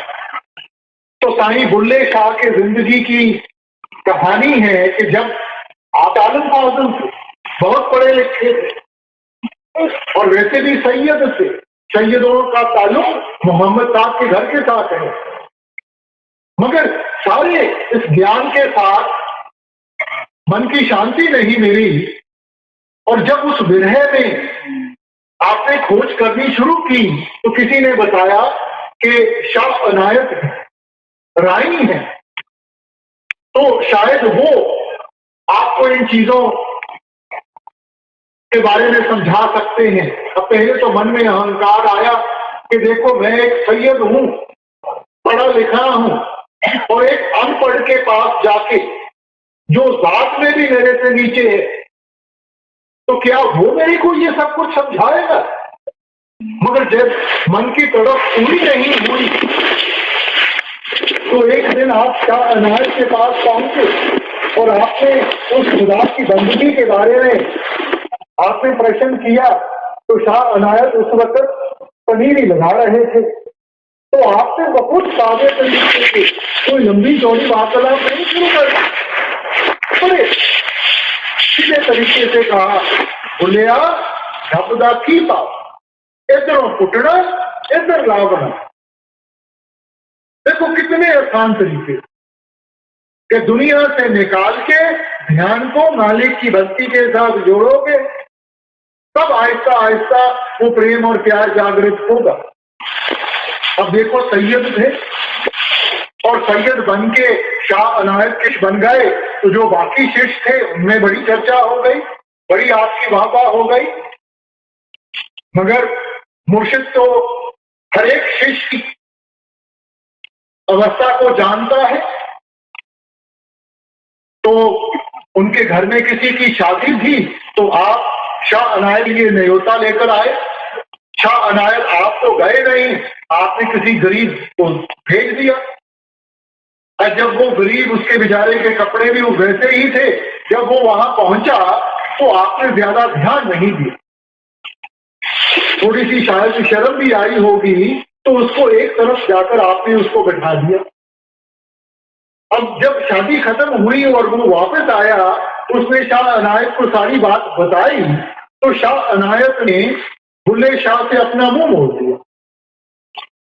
अब जब मुर्शिद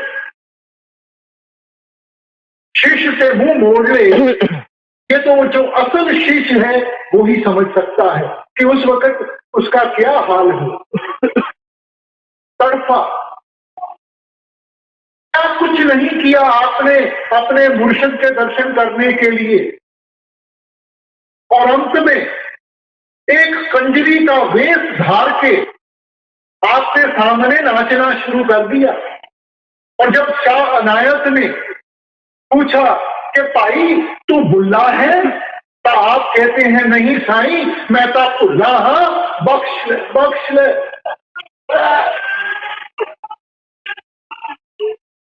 आपने कोई लोक लाज की फिक्र नहीं की, किसी चीज की फिक्र नहीं की। ये भी हमारे अंदर एक अहंकार है। स्वामी जी की वाणी पढ़ के देखो, लोक लाज, हम अपना नहीं देखते कि हमारा फायदा किसमें है, मैं क्या कहूंगा, मैं कैसे आगे चलूंगा, मेरा कारोबार कैसे चलेगा। कहने के लिए हम जरूर कह देते हैं कि मालिक ने किस्मत बनाई है, तो क्या उसने किस्मत बनाने के वक्त कोई गलती कर दी?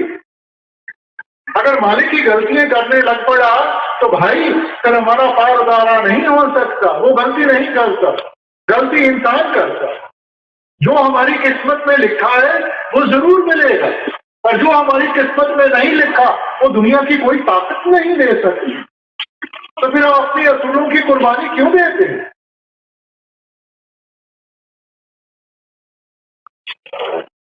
हमने तो उस लक्ष्य को आगे रख के पूरे विश्वास के साथ आगे बढ़ना है। बाकी सब कुछ वो आप करे, मगर हमारे अंदर वो विश्वास होगा। इसलिए स्वामी जी अभी तो उसमें कहते हैं और अमल का दखल नहीं है, दखल शब्द बोलना, और किसी चीज का दखल नहीं है। परमार्थ में वो शब्द, वो नाम ही सब कुछ है। देखो वाणी में भी आपने क्या फरमाया था, पूजा कीजिए नाम पे आइए, बिन नामे पूज ना हो गई, बिन नामे पूज ना होई। अब इससे ज्यादा और क्या फरमाए? बार बार उसी नाम की चर्चा, बार बार उसी शब्द की चर्चा। सर्व धर्म में श्रेष्ठ धर्म हरा नाम जप निर्मल कर्म। सबसे ऊंचा धर्म कौन सा है? कल भी बेनती की गई, क्राइस्ट ने कहा था B ye doers of the word, कि उसकी शब्द की कमाई करने वाले बनो। क्या आपका मतलब था कि किसी लफ्ज की कमाई करने वाले बनो? आपने तो कहा कि वो शब्द ही परमात्मा है। कि भाई ग्रंथों पोथियों को जब पढ़ते हो समझने की कोशिश, हम तो तोते की तरह रटी जाते हैं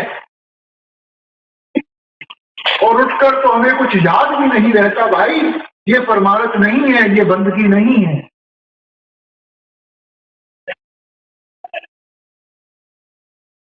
इसलिए समझें कि सारी लोक लाज, सब अहंकार, ये सब चीजों को छोड़कर हमने उस एक के साथ रिश्ता जोड़ना है, शब्द की कमाई में लगना है। गुरु मिले जब धुन का भेदी, शिष्य घर आई, तुर्क शब्द की होए कमाई, तब मन कुछ ठहराए। अब देखो जिंदगी में इंसान जो कुछ भी करता है उसकी शुरुआत उसकी कमी से, लोड़ से शुरू होती है।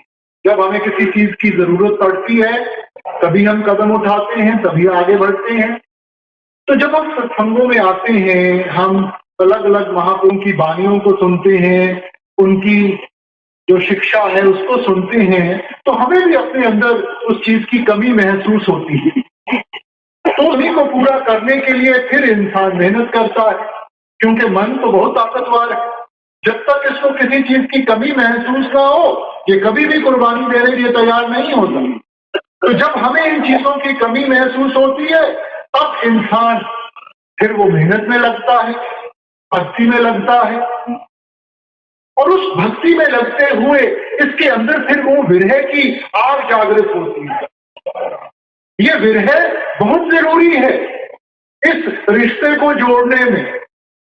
शेख फरीद ने कहा था, विरह विरह आखिए विरह तू सुल्तान, क्योंकि उस विरह में ये फिर तड़पता है उस चीज के लिए, तब ही जाकर भजन बंदगी में लगता है, में करता है। और उस विरह की आग में इसके कर्म आहिस्ता आहिस्ता खत्म होते हैं। हम बाहर के प्रश्नों में फंस जाते हैं। अब मैंने कौन सा गुरु करना है? वो सिख होना चाहिए, हिंदू होना चाहिए, मुसलमान होना चाहिए, ईसाई होना चाहिए?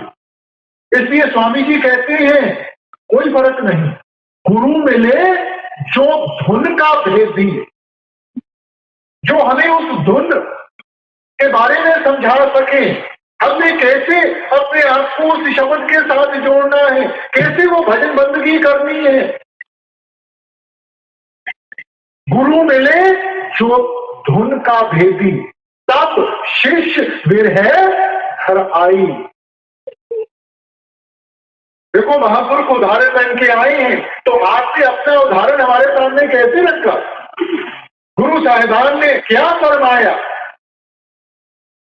देखो मालिक का रूप थे, मगर हमें क्या शिक्षा दे रहे हैं? मेरे प्रीतम आओ जीवा नाम पे आए, बिन नामे जीवन ना थिए, मेरे सतगुरु नाम दे आए। उस माँ के आगे अरदास कर रहे हैं कि वो प्रीतम प्यारे, मेरे प्रीतम आओ जीवा नाम पे आए। अगर मेरी आज हंसी है, अगर आज मेरा वजूद है, वो उस नाम के साथ है। मेरे को कौन जानता था, मेरी क्या हस्ती? मैं तो अपने गुरुओं के ऊपर बार बार जाता हूं, बलिहार जाता हूं, जिन्होंने मेरे को उठाकर उस ताकत के साथ जोड़ दिया, मेरा भी वजूद बन गया, मेरी भी हस्ती बन गई। ये उन महापुरुषों के वचन हैं जो मालिक का रूप। अब हमें समझाने की कोशिश कर रहे हैं कि भाई नाम के बगैर हम कुछ नहीं है।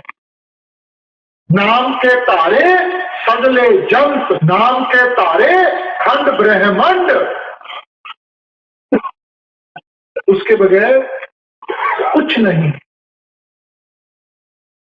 जब तक वो ताकत अंदर से जागृत नहीं होगी, हम नहीं निभा पाएंगे कुछ भी, किसी भी कार्य को नहीं पूरा कर सकेंगे। नहीं तो उसको पूरा करते करते और कर्मों का बोझा बढ़ता जाएगा और यहीं इस भवसागर में ही डोलते जाएंगे। फिर आगे आप कहते हैं, सुरत शब्द की होए कमाई, तब मन कुछ ठहरा। जब सुरत को शब्द के साथ जोड़ेंगे, उसकी कमाई में लगेंगे, तब मन हमारे काबू में आएगा, तब इसको त्रिपट हासिल होगी। और यही सोच गुरु घर ने फरमाई थी, सुरत शब्द सुख उपजे, प्रभ रातों सुख था। सुरत को शब्द के साथ जोड़ के सुख हासिल होगा, मन की शांति मिलेगी उस सार शब्द के साथ। सार शब्द एक साच है और झूठ सब ज्ञान। शब्द एक साथ और झूठ सब ज्ञान, समझाने की कोई कसर नहीं। मगर हम ही अपनी आत्मों से मजबूर है। फिर इंसान बाहर मुखी वही पाठ पूजा वही चीजें करने में लगे रहते हैं। इसलिए भाई ध्यान दें, जो आप हमें सिखाने की कोशिश करें। हवस से हाथ न आवे,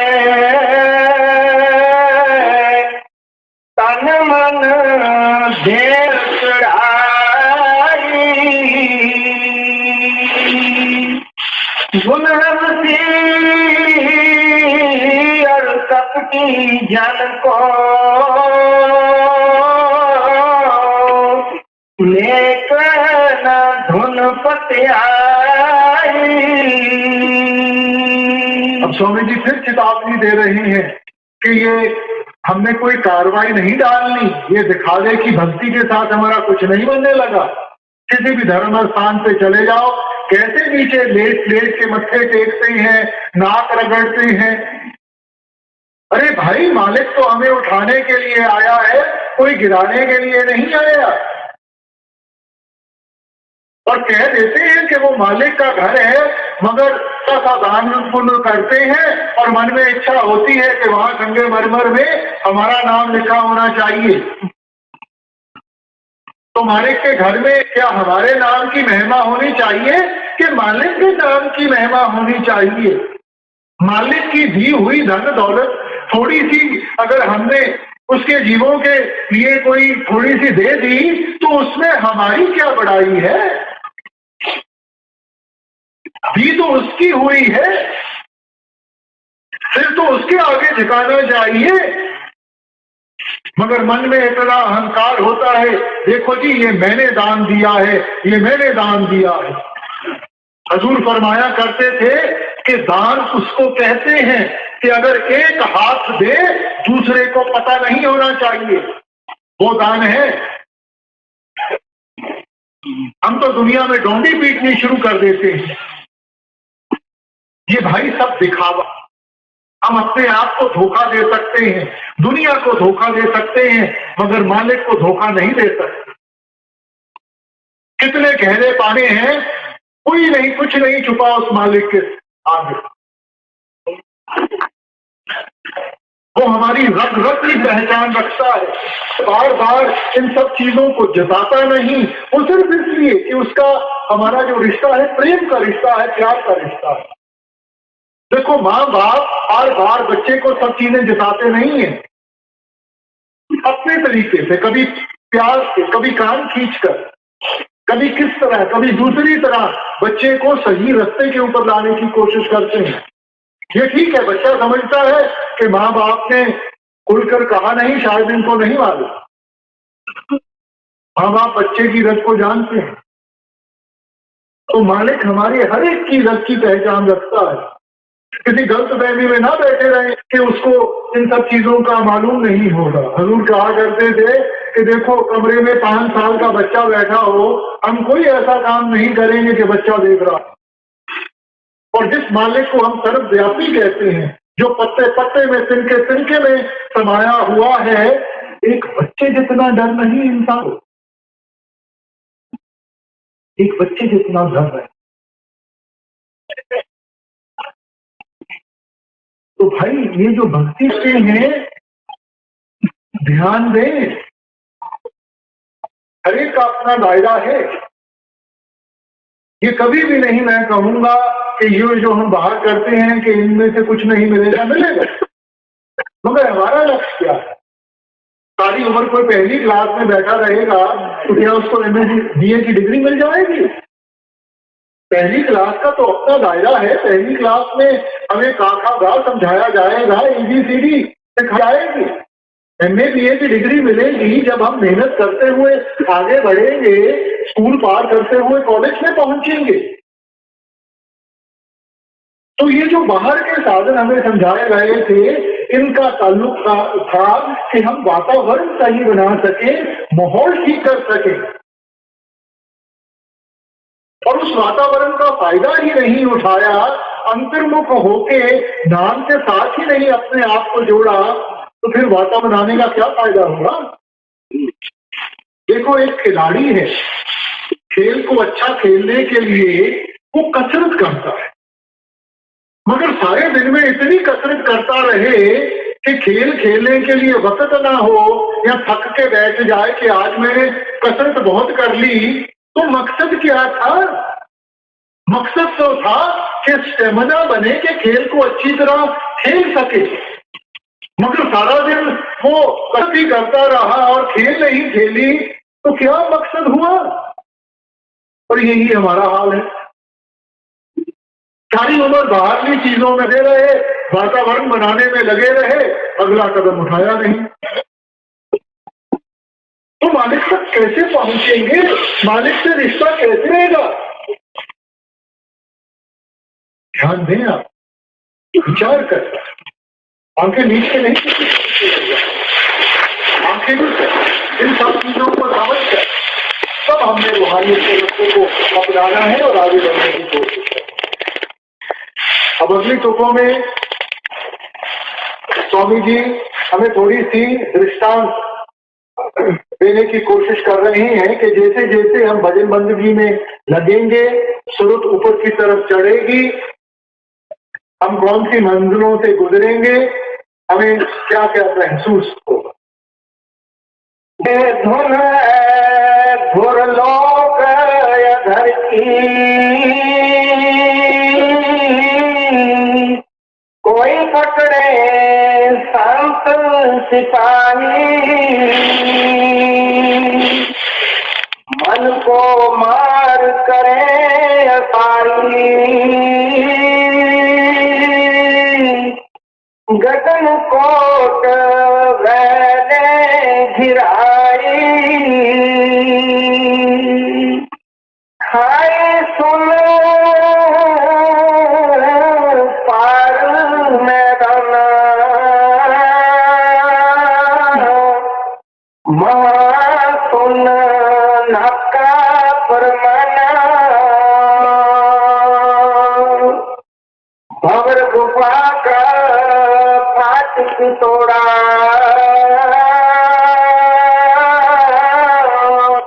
शीश महल सतगुरु दिखलाई, अद्भुत लीला अजब की,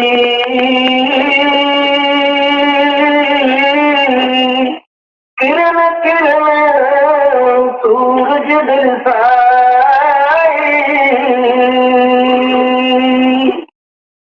सूरज सूरज जोत निरारी, चंद्र चंद्र कोट छवि छाई, घट आकाश और घट प्रकाशा, लाख आकाश कोटिन परसाई,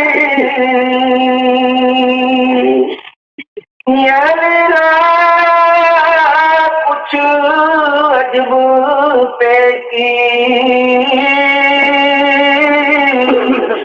उलट पलट कोई प्रमुख पाई,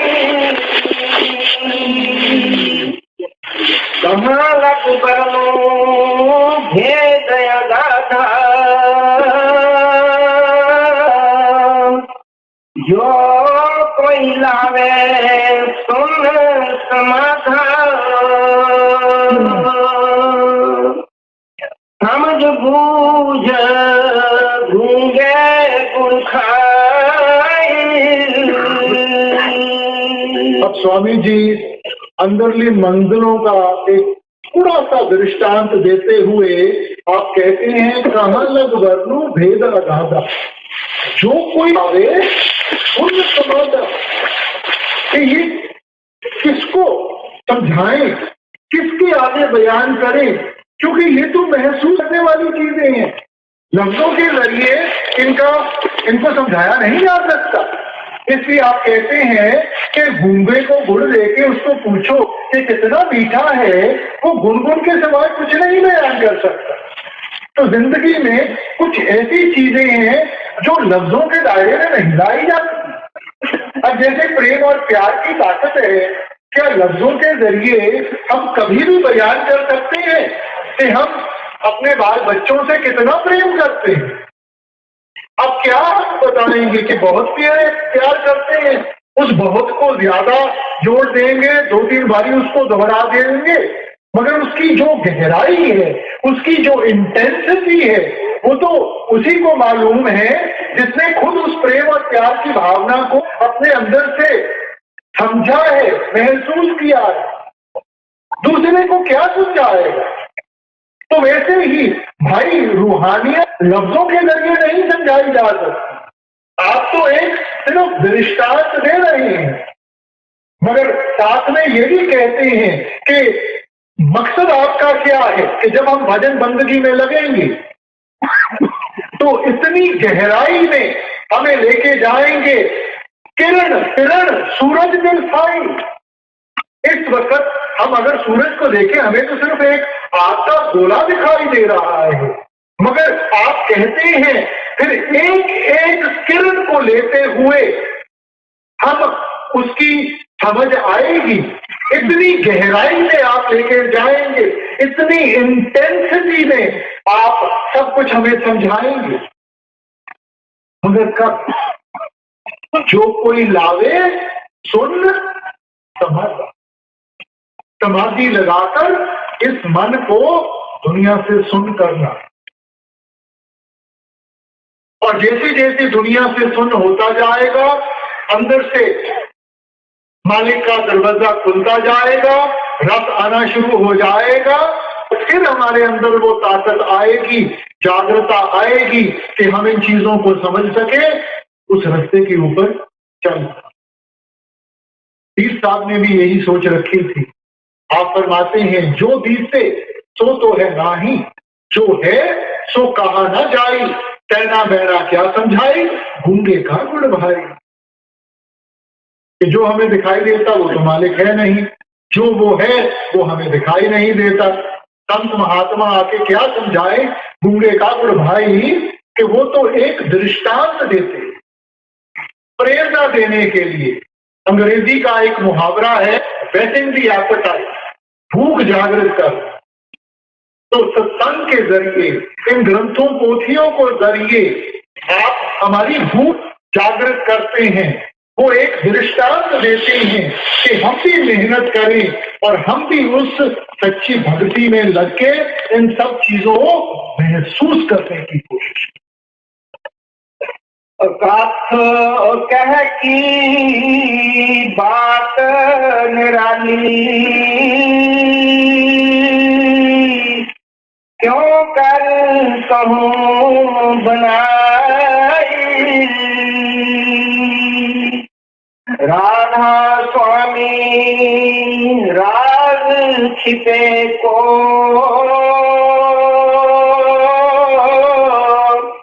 प्रकट कर सरसाई। अब आपने शरारती शुरू किया था कि सुन के मन समझा। अब अंत में क्या फरमा रहे हैं कि भाई इस रूहियत का राज आप हमारे सामने रख रहे हैं कि हमारे अंदर जागरूकता कैसे आएगी, हमें इन चीजों की समझ कैसे होगी। किसी और की भक्ति के साथ नहीं, किसी और की कमाई के साथ नहीं। जब हम खुद भक्ति करेंगे, खुद अंतर्मुख होकर अपने आप को उस शब्द के साथ जोड़ेंगे। कबीर साहब ने सारी रूहानियत का निचोड़ चंद लफ्जों में हमारे सामने पेश किया। आप कहते हैं कबीर आधी साथ यह कोट ग्रंथ कर जा। सब जितनी भी ग्रंथ पोथियां हैं, किसी मजहब की हो, किसी धर्म की हो, सबका निचोड़ आपने इन लफ्जों के सामने अपने हमारे सामने रखा। कबीर आधी साथ यह कोट ग्रंथ कर। नाम सत्य, जग झूठ है, सुरत शुद्ध पहचान। जो कुछ भी आंखों के साथ देखते हैं आरजी है, टेम्परेरी है, यहीं का यहीं धरा रह जाएगा, माया रूप। सच क्या है? नाम सत्य, जग झूठ है। इसकी पहचान कैसे आएगी? सुरत शब्द पहचान। जब इस सुरत को उस शब्द के साथ जोड़ेंगे तब इसकी हमें पहचान आए। इसलिए हमें ये जो हम महापुरुषों के साथ रिश्ता जोड़ते हैं, प्रेम और प्यार की भावना जोड़ते हैं, भाई प्रेम और प्यार की एक बहुत बड़ी जिम्मेवारी होती है। ये प्रेम हमने सिर्फ लफ्जों के साथ जाहिर नहीं कर। देखो, माँ बाप को बच्चों के साथ प्यार होता है, बच्चा बीमार पड़ जाए, माँ बाप की नींद खत्म हो जाती है, कुछ नहीं सोचता, रातों रात बच्चे के सहारे बैठ के गुजारते हैं। तो ये जिस भावना को हम आगे रख रहे हैं, तो क्या हमारे प्यार में वो कुर्बानी नहीं है? आपने हमारे से कोई बाल बच्चे तो नहीं मांगे, आपने हमारी धन दौलत तो नहीं मांगी। अगर हमें हिदायत दी है तो इतनी ही दी है कि भाई थोड़ा सा वक्त निकाल के उस परमात्मा का शुक्रिया अदा कर लो जिसने सब कुछ हमें दिया है। दिन में 24 घंटे होते हैं, इन 24 घंटों में से कम 10-20 वक्त तो हम परमात्मा का वक्त निकाल के शुक्रिया अदा कर लें। देखो, इस सृष्टि में सबसे नाशुक्रा इंसान है, जिनको हम निचली जूनिया कहते हैं। जानवर को भी रोटी खिलाओगे, जानवर अपनी वफा दिखाएगा, मगर मालिक ने जो हमें विवेक की ताकत दी है, चाहिए तो ये था कि हम अपना अच्छा और बुरा की पहचान करते हुए उस मालिक के साथ अपने आप को जोड़े, मगर इंसान जिस थाली में खाता है उसी में छेद करता है। ये प्रेम नहीं है, ये प्यार नहीं है।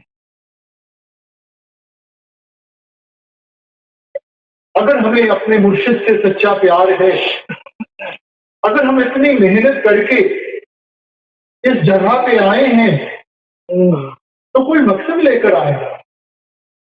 ठंड का मौसम है, सुबह से यहां बैठे हैं, मन में कोई इच्छा थी, कुछ ना कुछ तो हमने अपने दिल में महसूस किया था, जिसको लेकर हमें ये कशिश हुई कि हमने यहां आकर सत्संग सुनना है। वो कौन सी बात? हम यहां आए स्वामी जी का नाम लेकर,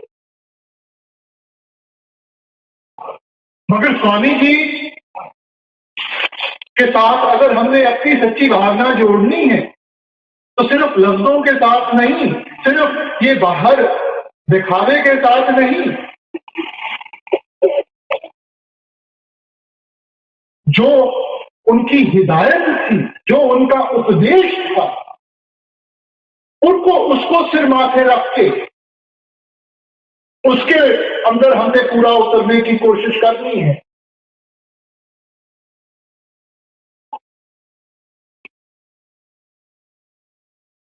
स्वामी जी, अगर हम उनको स्वामी जी कहते हैं तो किस लिए स्वामी जी कहते हैं? जो उनके अंदर वो भक्ति की भावना थी, जो उनके अंदर वो रूहानियत की ताकत थी, जिस ताकत के हिस्सेदार हम बनने की कोशिश कर रहे हैं, जो उनकी कमाई थी, वो सारी दौलत आपने हमारे सामने रखी। अब हमें चाहिए कि हम उसके लायक बन सकें। देखो भाई, गंदे बर्तन में कोई चीज डालोगे वो भी गंदगी का हिस्सा बन जाएगी। हम बर्तन को साफ करते हैं तभी तो हम उस चीज को संभाल पाएंगे। तो क्या हमारे दिल, हमारे मन साफ हैं? भजन का मकसद ही ये है कि हम अपने आप को उनके लायक बना सकें। कमाई उन्हीं की हुई है, वो सब कुछ देने के लिए ये तैयार है। हमारे अंदर वो कमी है कि हम संभालने के काबिल नहीं बने।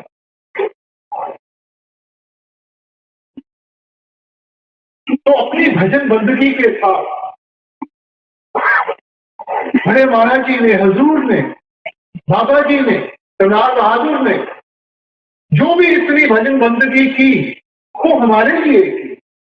उनके तो कोई धर्म नहीं थे, हमें रास्ता दिखाने के लिए की, हमें इसी मार्ग के ऊपर लाने के लिए की। और अगर आपने इतना त्याग करके अपनी सारी जिंदगी हमारे ऊपर कुर्बान कर दी,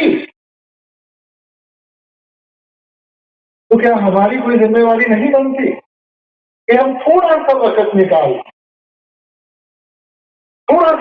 निकाल के उनको बैठ के याद कर लें?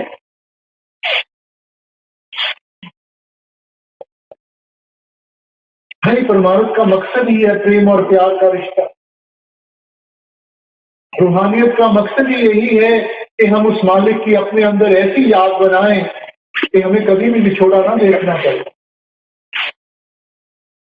गुरु घर ने फरमाया था, जब मालिक की आपके ऊपर बख्शिश हुई तो आप तो बोल उठे, जहां देखूं मैं दीन पे आए न जाए रब कृपा। कि मैं तो जिधर भी नजर मारता हूं मेरे को तो परमात्मा ही दिखाई देता है। वो मालिक जो किसी बंधनों में नहीं जुटा हुआ, वो मालिक जो हमारे सबके अंदर है। घट में हर जो बसे संतन कहे पुकार, घट घट में। और जैसे जब ऐसी प्रेम और प्यार की भावना जागृत करेंगे, हर एक के अंदर वो मालिक दिखाई देगा। और जब हर एक के अंदर मालिक दिखाई देगा, हम अपने आप मजबूर हो जाएंगे हर एक के साथ वो प्रेम और प्यार का बंधन जोड़ने।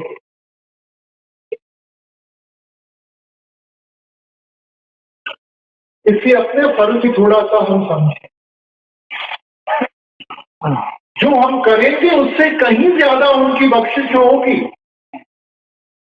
इंसान एक कदम उठाएगा, वो 100 हमारी तरफ उठाएगा। हम एक बार भी उस मालिक को पुकारेंगे, वो 100 बार हमारे सामने खड़ा होगा। ये हमारी उसके आगे पुकार है, हमारी उसके सामने फरियाद है। हम भटक गए।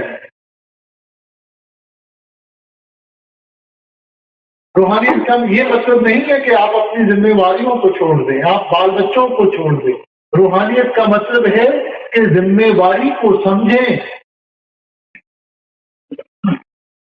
और उस जिम्मेवारी को समझ के अंदर से उस ताकत को भी हासिल करें कि इनको पूरा कर भी सकें। इस अवस्था में नहीं पूरा कर सके, ये तो जब तक उस मालिक की दया ना हो, उसकी बख्शिश ना हो, इंसान नहीं पूरा कर सकता।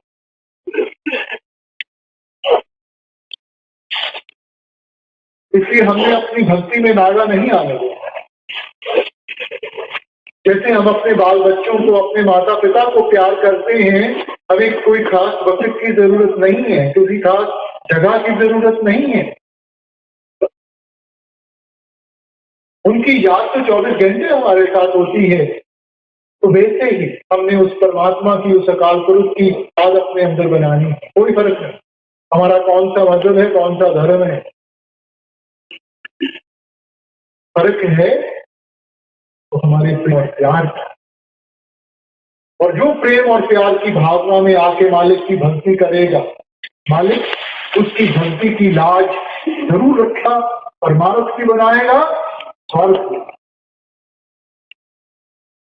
मालिक किसी का बोझ नहीं होता। आप एक कदम उठाओगे 100 उठाए, कम नहीं छोड़ेगा कभी। मगर शुरुआत हमने, और अगर अपनी तरफ से पूरी मेहनत करेंगे, अंत समय हमने उसके सामने जाके झूठा नहीं पड़े।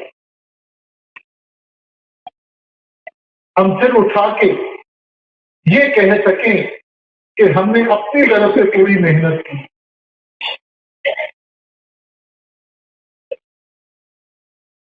और अगर सच्चे दिल से इतना हम कह सकेंगे, बाकी सब कुछ वो खुद करे। उसने जिम्मेवारी उठाई,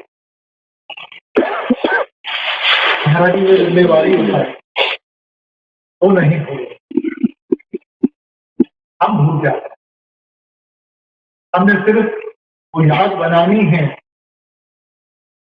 और अपने आप को भजन बंदगी में लगाना है, बाकी उनकी जिम्मेदारी, वो सब कर सब निभा। इसलिए यही बेनती है, यही अर्थ कि जिस भावना के साथ हम यहाँ आए हैं, इस भावना को यहाँ नहीं छोड़ के जाना, इस भावना को साथ लेकर जाना और इसको रोज अपनी भजन बंदगी में जाहिर करने की कोशिश करें। कह की बात निराली, क्यों हर कहूँ बनाई। राधा स्वामी राज छिपे को परगट कर सरसाई।